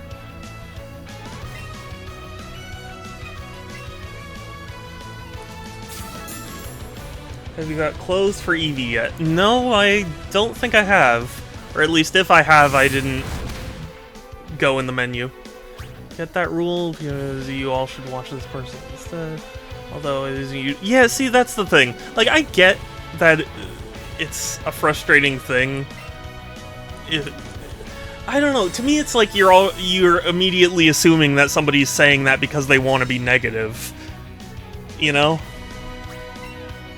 That's the part that gets me, is like, if somebody told me that they were going to one of my friends' streams instead, to me I'd be like, awesome, cool. Like, you go enjoy yourself. I don't assume they're doing it to be like, yeah, that friend is much better. You know? I mean, definitely it also depends on the tone. Like, if somebody literally typed in chat, like, this is boring, I'm out of here, I'm gonna go watch this, like, then yeah, of course, that's a shitty thing to do.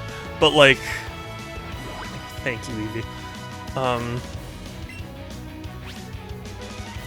I don't know, if somebody says, I'm going to go watch someone else now, I'm not immediately assuming that they're trying to make a statement on me.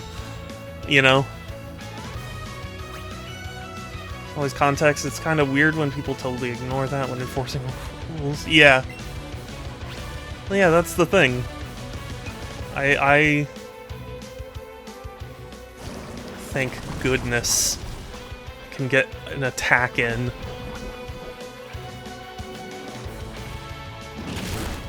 Oh, it's beautiful. Other people who have a rule about not mentioning view counts, that I can understand. Like, keeping track of view counts will drive you insane. So, like, I get not wanting to be, you know, reminded of it.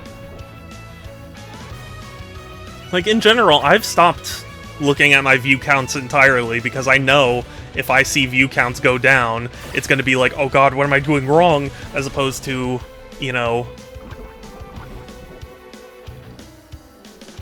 I know someone you're close to that thinks that way. In terms of view counts, or in terms of something else?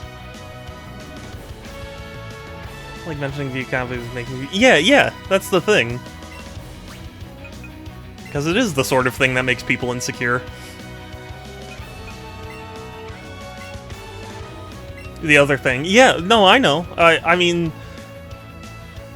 They're not the person that I was specifically thinking of. I've seen it just on Twitter discussed a lot, because there are a lot of streamers who will post on like Twitter or something and go like, hey, here are some common chat rules, and then they say that, and it's like, I don't agree with that. And then hiding it for everyone. Yeah. Well, the thing that's so difficult about it is that, like, there are so many factors that go into why a streaming number could go up or down that, like, looking at it will only cause you to, like, give it more thought than it really deserves, you know? Some of the rules about backseating, I've had people apologize to me for not backseating. Yeah. I don't know.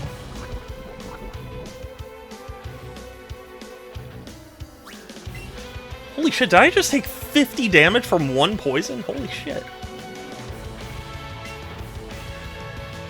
Sometimes it's inaccurate as well, yeah. Yeah, I mean... I don't have a rule not to backseat, but I also don't... Yeah. The way I handle things is like... If I specifically go, hey, how do I do this thing? Or like, hey, what am I doing? Then yeah, you're absolutely free to, you know, say to me like, hey, this is what you do. But I don't want people, like, giving me a step-by-step walkthrough or something. The way I'm kind of treating it is like, it's like I have friends, you know, on like the couch with me. If somebody goes like, hey, it might be a good idea to save here or something, I'm not gonna be like, oh, you fucking backseater, but like, it just depends on the context. I know. It's because he won't stop using fly. He is spamming fly, and it's like, he's spamming fly and protect, and it's like, I can't, there's no... I can't hit him. I think literally what I have to do is just drain all of the PP of his moves so he'll stop.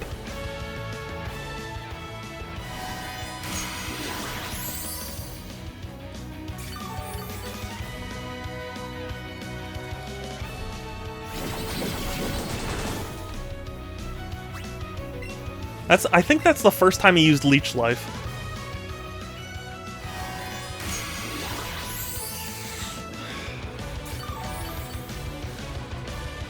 This reminds me of Brilliant Diamond and the Tower Tycoon.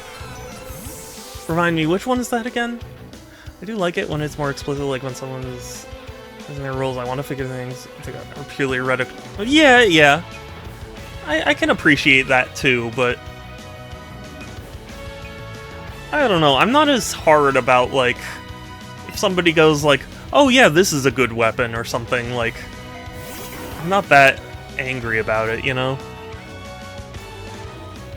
Spamming the same moves until he started to struggle, yeah.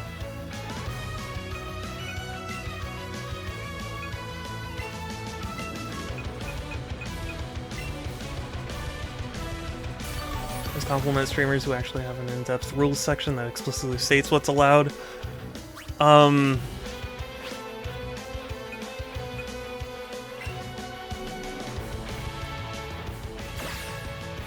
In general, yes. The thing is, maybe this is just me, but like, I always get bothered when there are rules lists that are like, don't start arguments. Because to me, it's one of those things that's like, if you have to tell people that, they're not the sort of person that you want to keep around anyway. You know? That's maybe a bad way of saying it, but just, I feel like that kind of goes without saying, not to just, like, start shit. You know?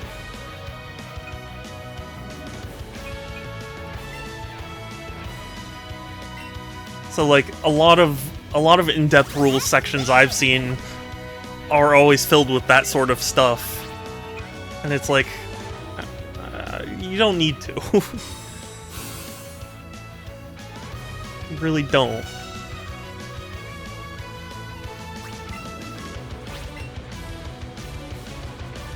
This is the most obnoxious fight. Yeah, Weeping Bell had to go. Thank you, Eevee. Thank you.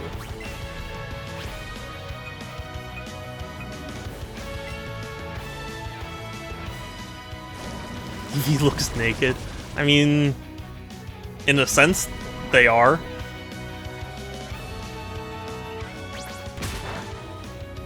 Oh, that is not effective. Oh, thank you, Eevee. You legend.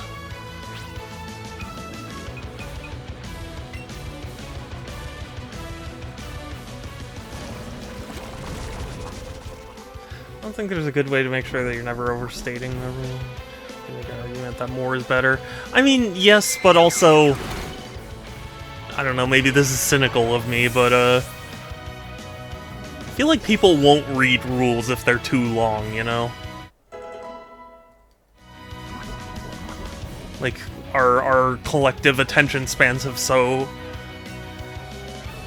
you know, shortened to that, like, if you're handing somebody a list of a bunch of rules, they're probably just gonna ignore it, you know?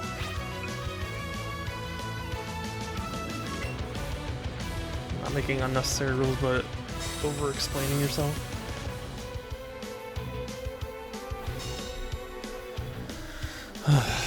This fight.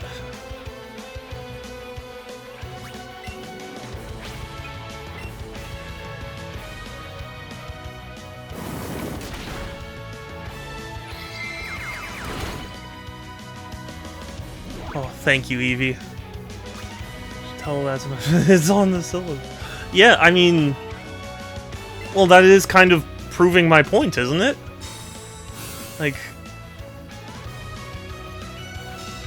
it's one thing that it's, I mean, that's school. To me, that's like a different thing, but the fact is, there are a lot of people who don't read it, and it's like, I don't know. I don't know.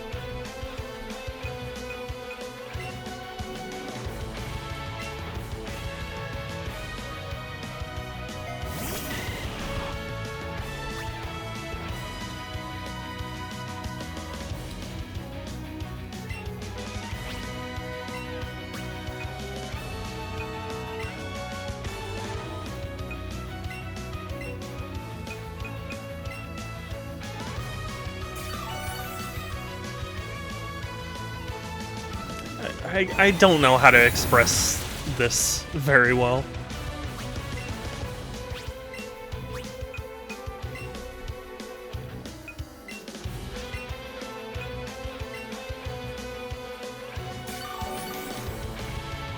I guess my point was more so that I like having things over-explained than just... Yeah.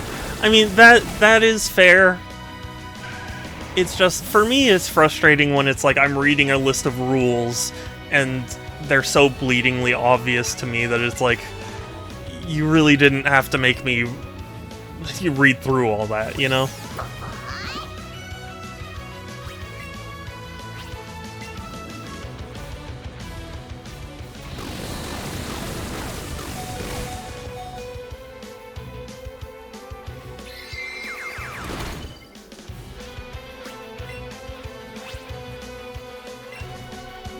And again, you can make there some things are always up to the streamer's discretion. Yeah, that's true.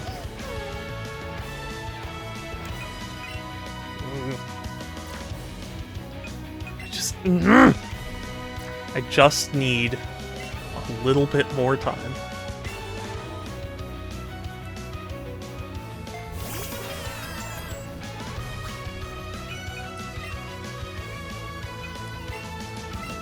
I'm burning through revives.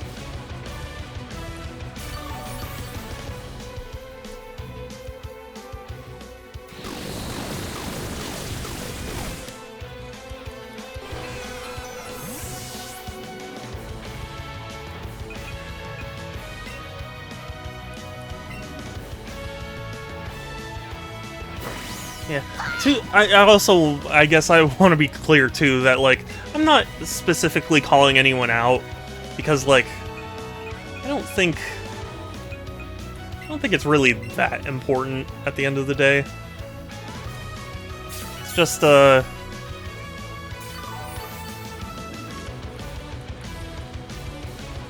something I've thought about.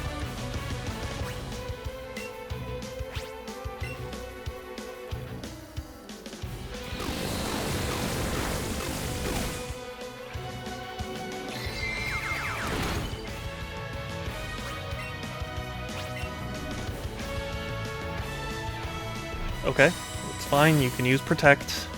It's your business.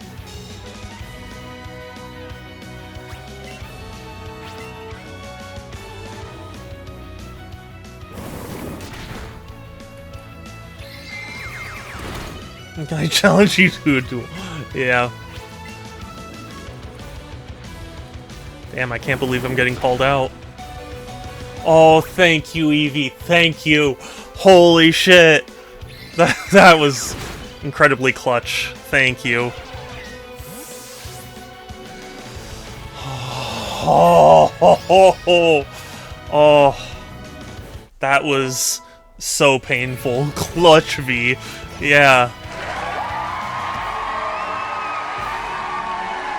And a beef. There is a beef here. It is my kitten. It is the beefiest of kittens that I love. And I love you. And I love you. You are sweet. And you are the sweetness. Just the sweet.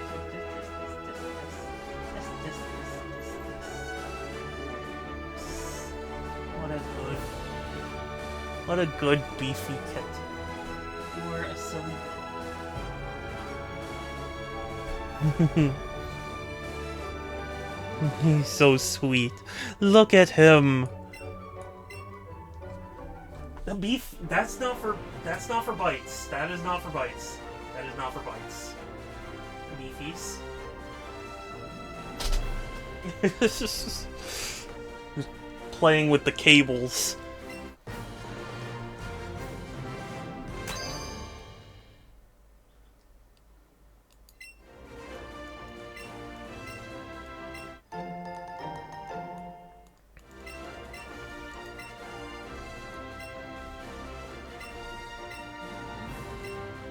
Oh, I didn't realize that was how toxic worked.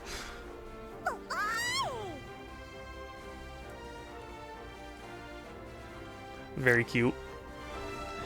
Okay, now it is time to save.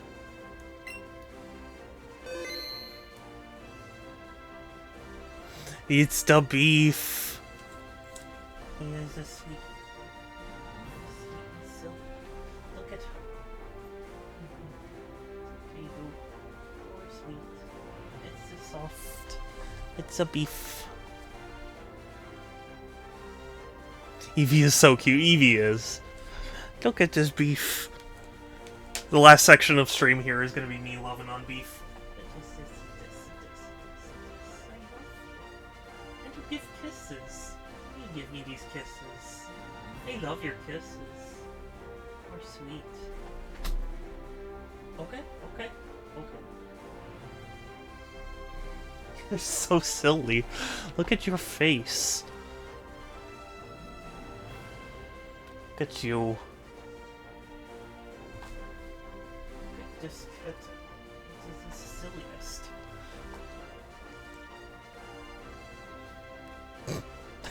This face. Look at this face. Look at him. He's so cute. Beefies, why are you so silly? Why do you do this? Why are you so silly?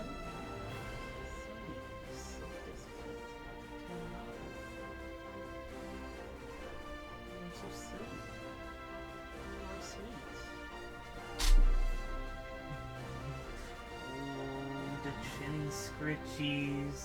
We love the chin scritchies. Oh yes. Yes, we love chin scritchies. Oh yes, we do.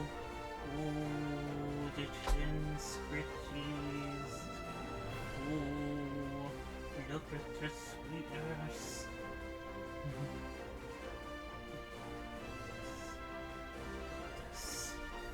He's so silly. You're so cute. You're the cutest. Look at this face. Look at this face. What a face. Well, you got this face, Beefies. You are so cute. You are so cute, I love you. He is a tired boy. He just flopped. And that is that is the end of him.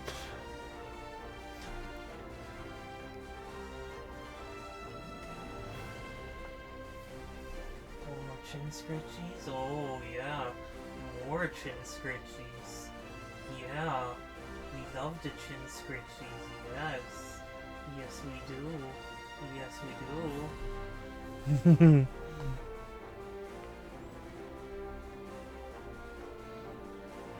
Anyway, that will be it from me for today.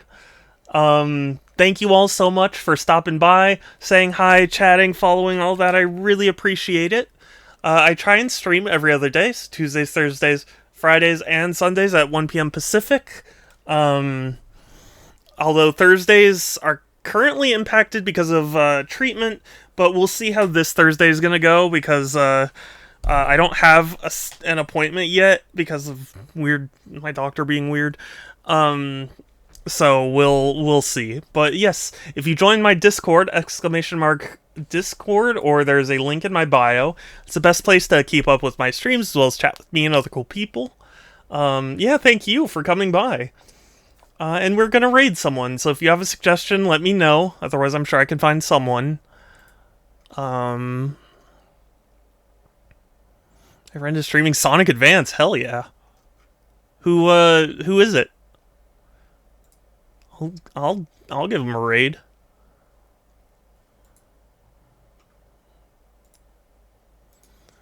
Okay. Hold on. Let me type that into the raid thing here, and then KBX the Game Master. It says they're playing shmups.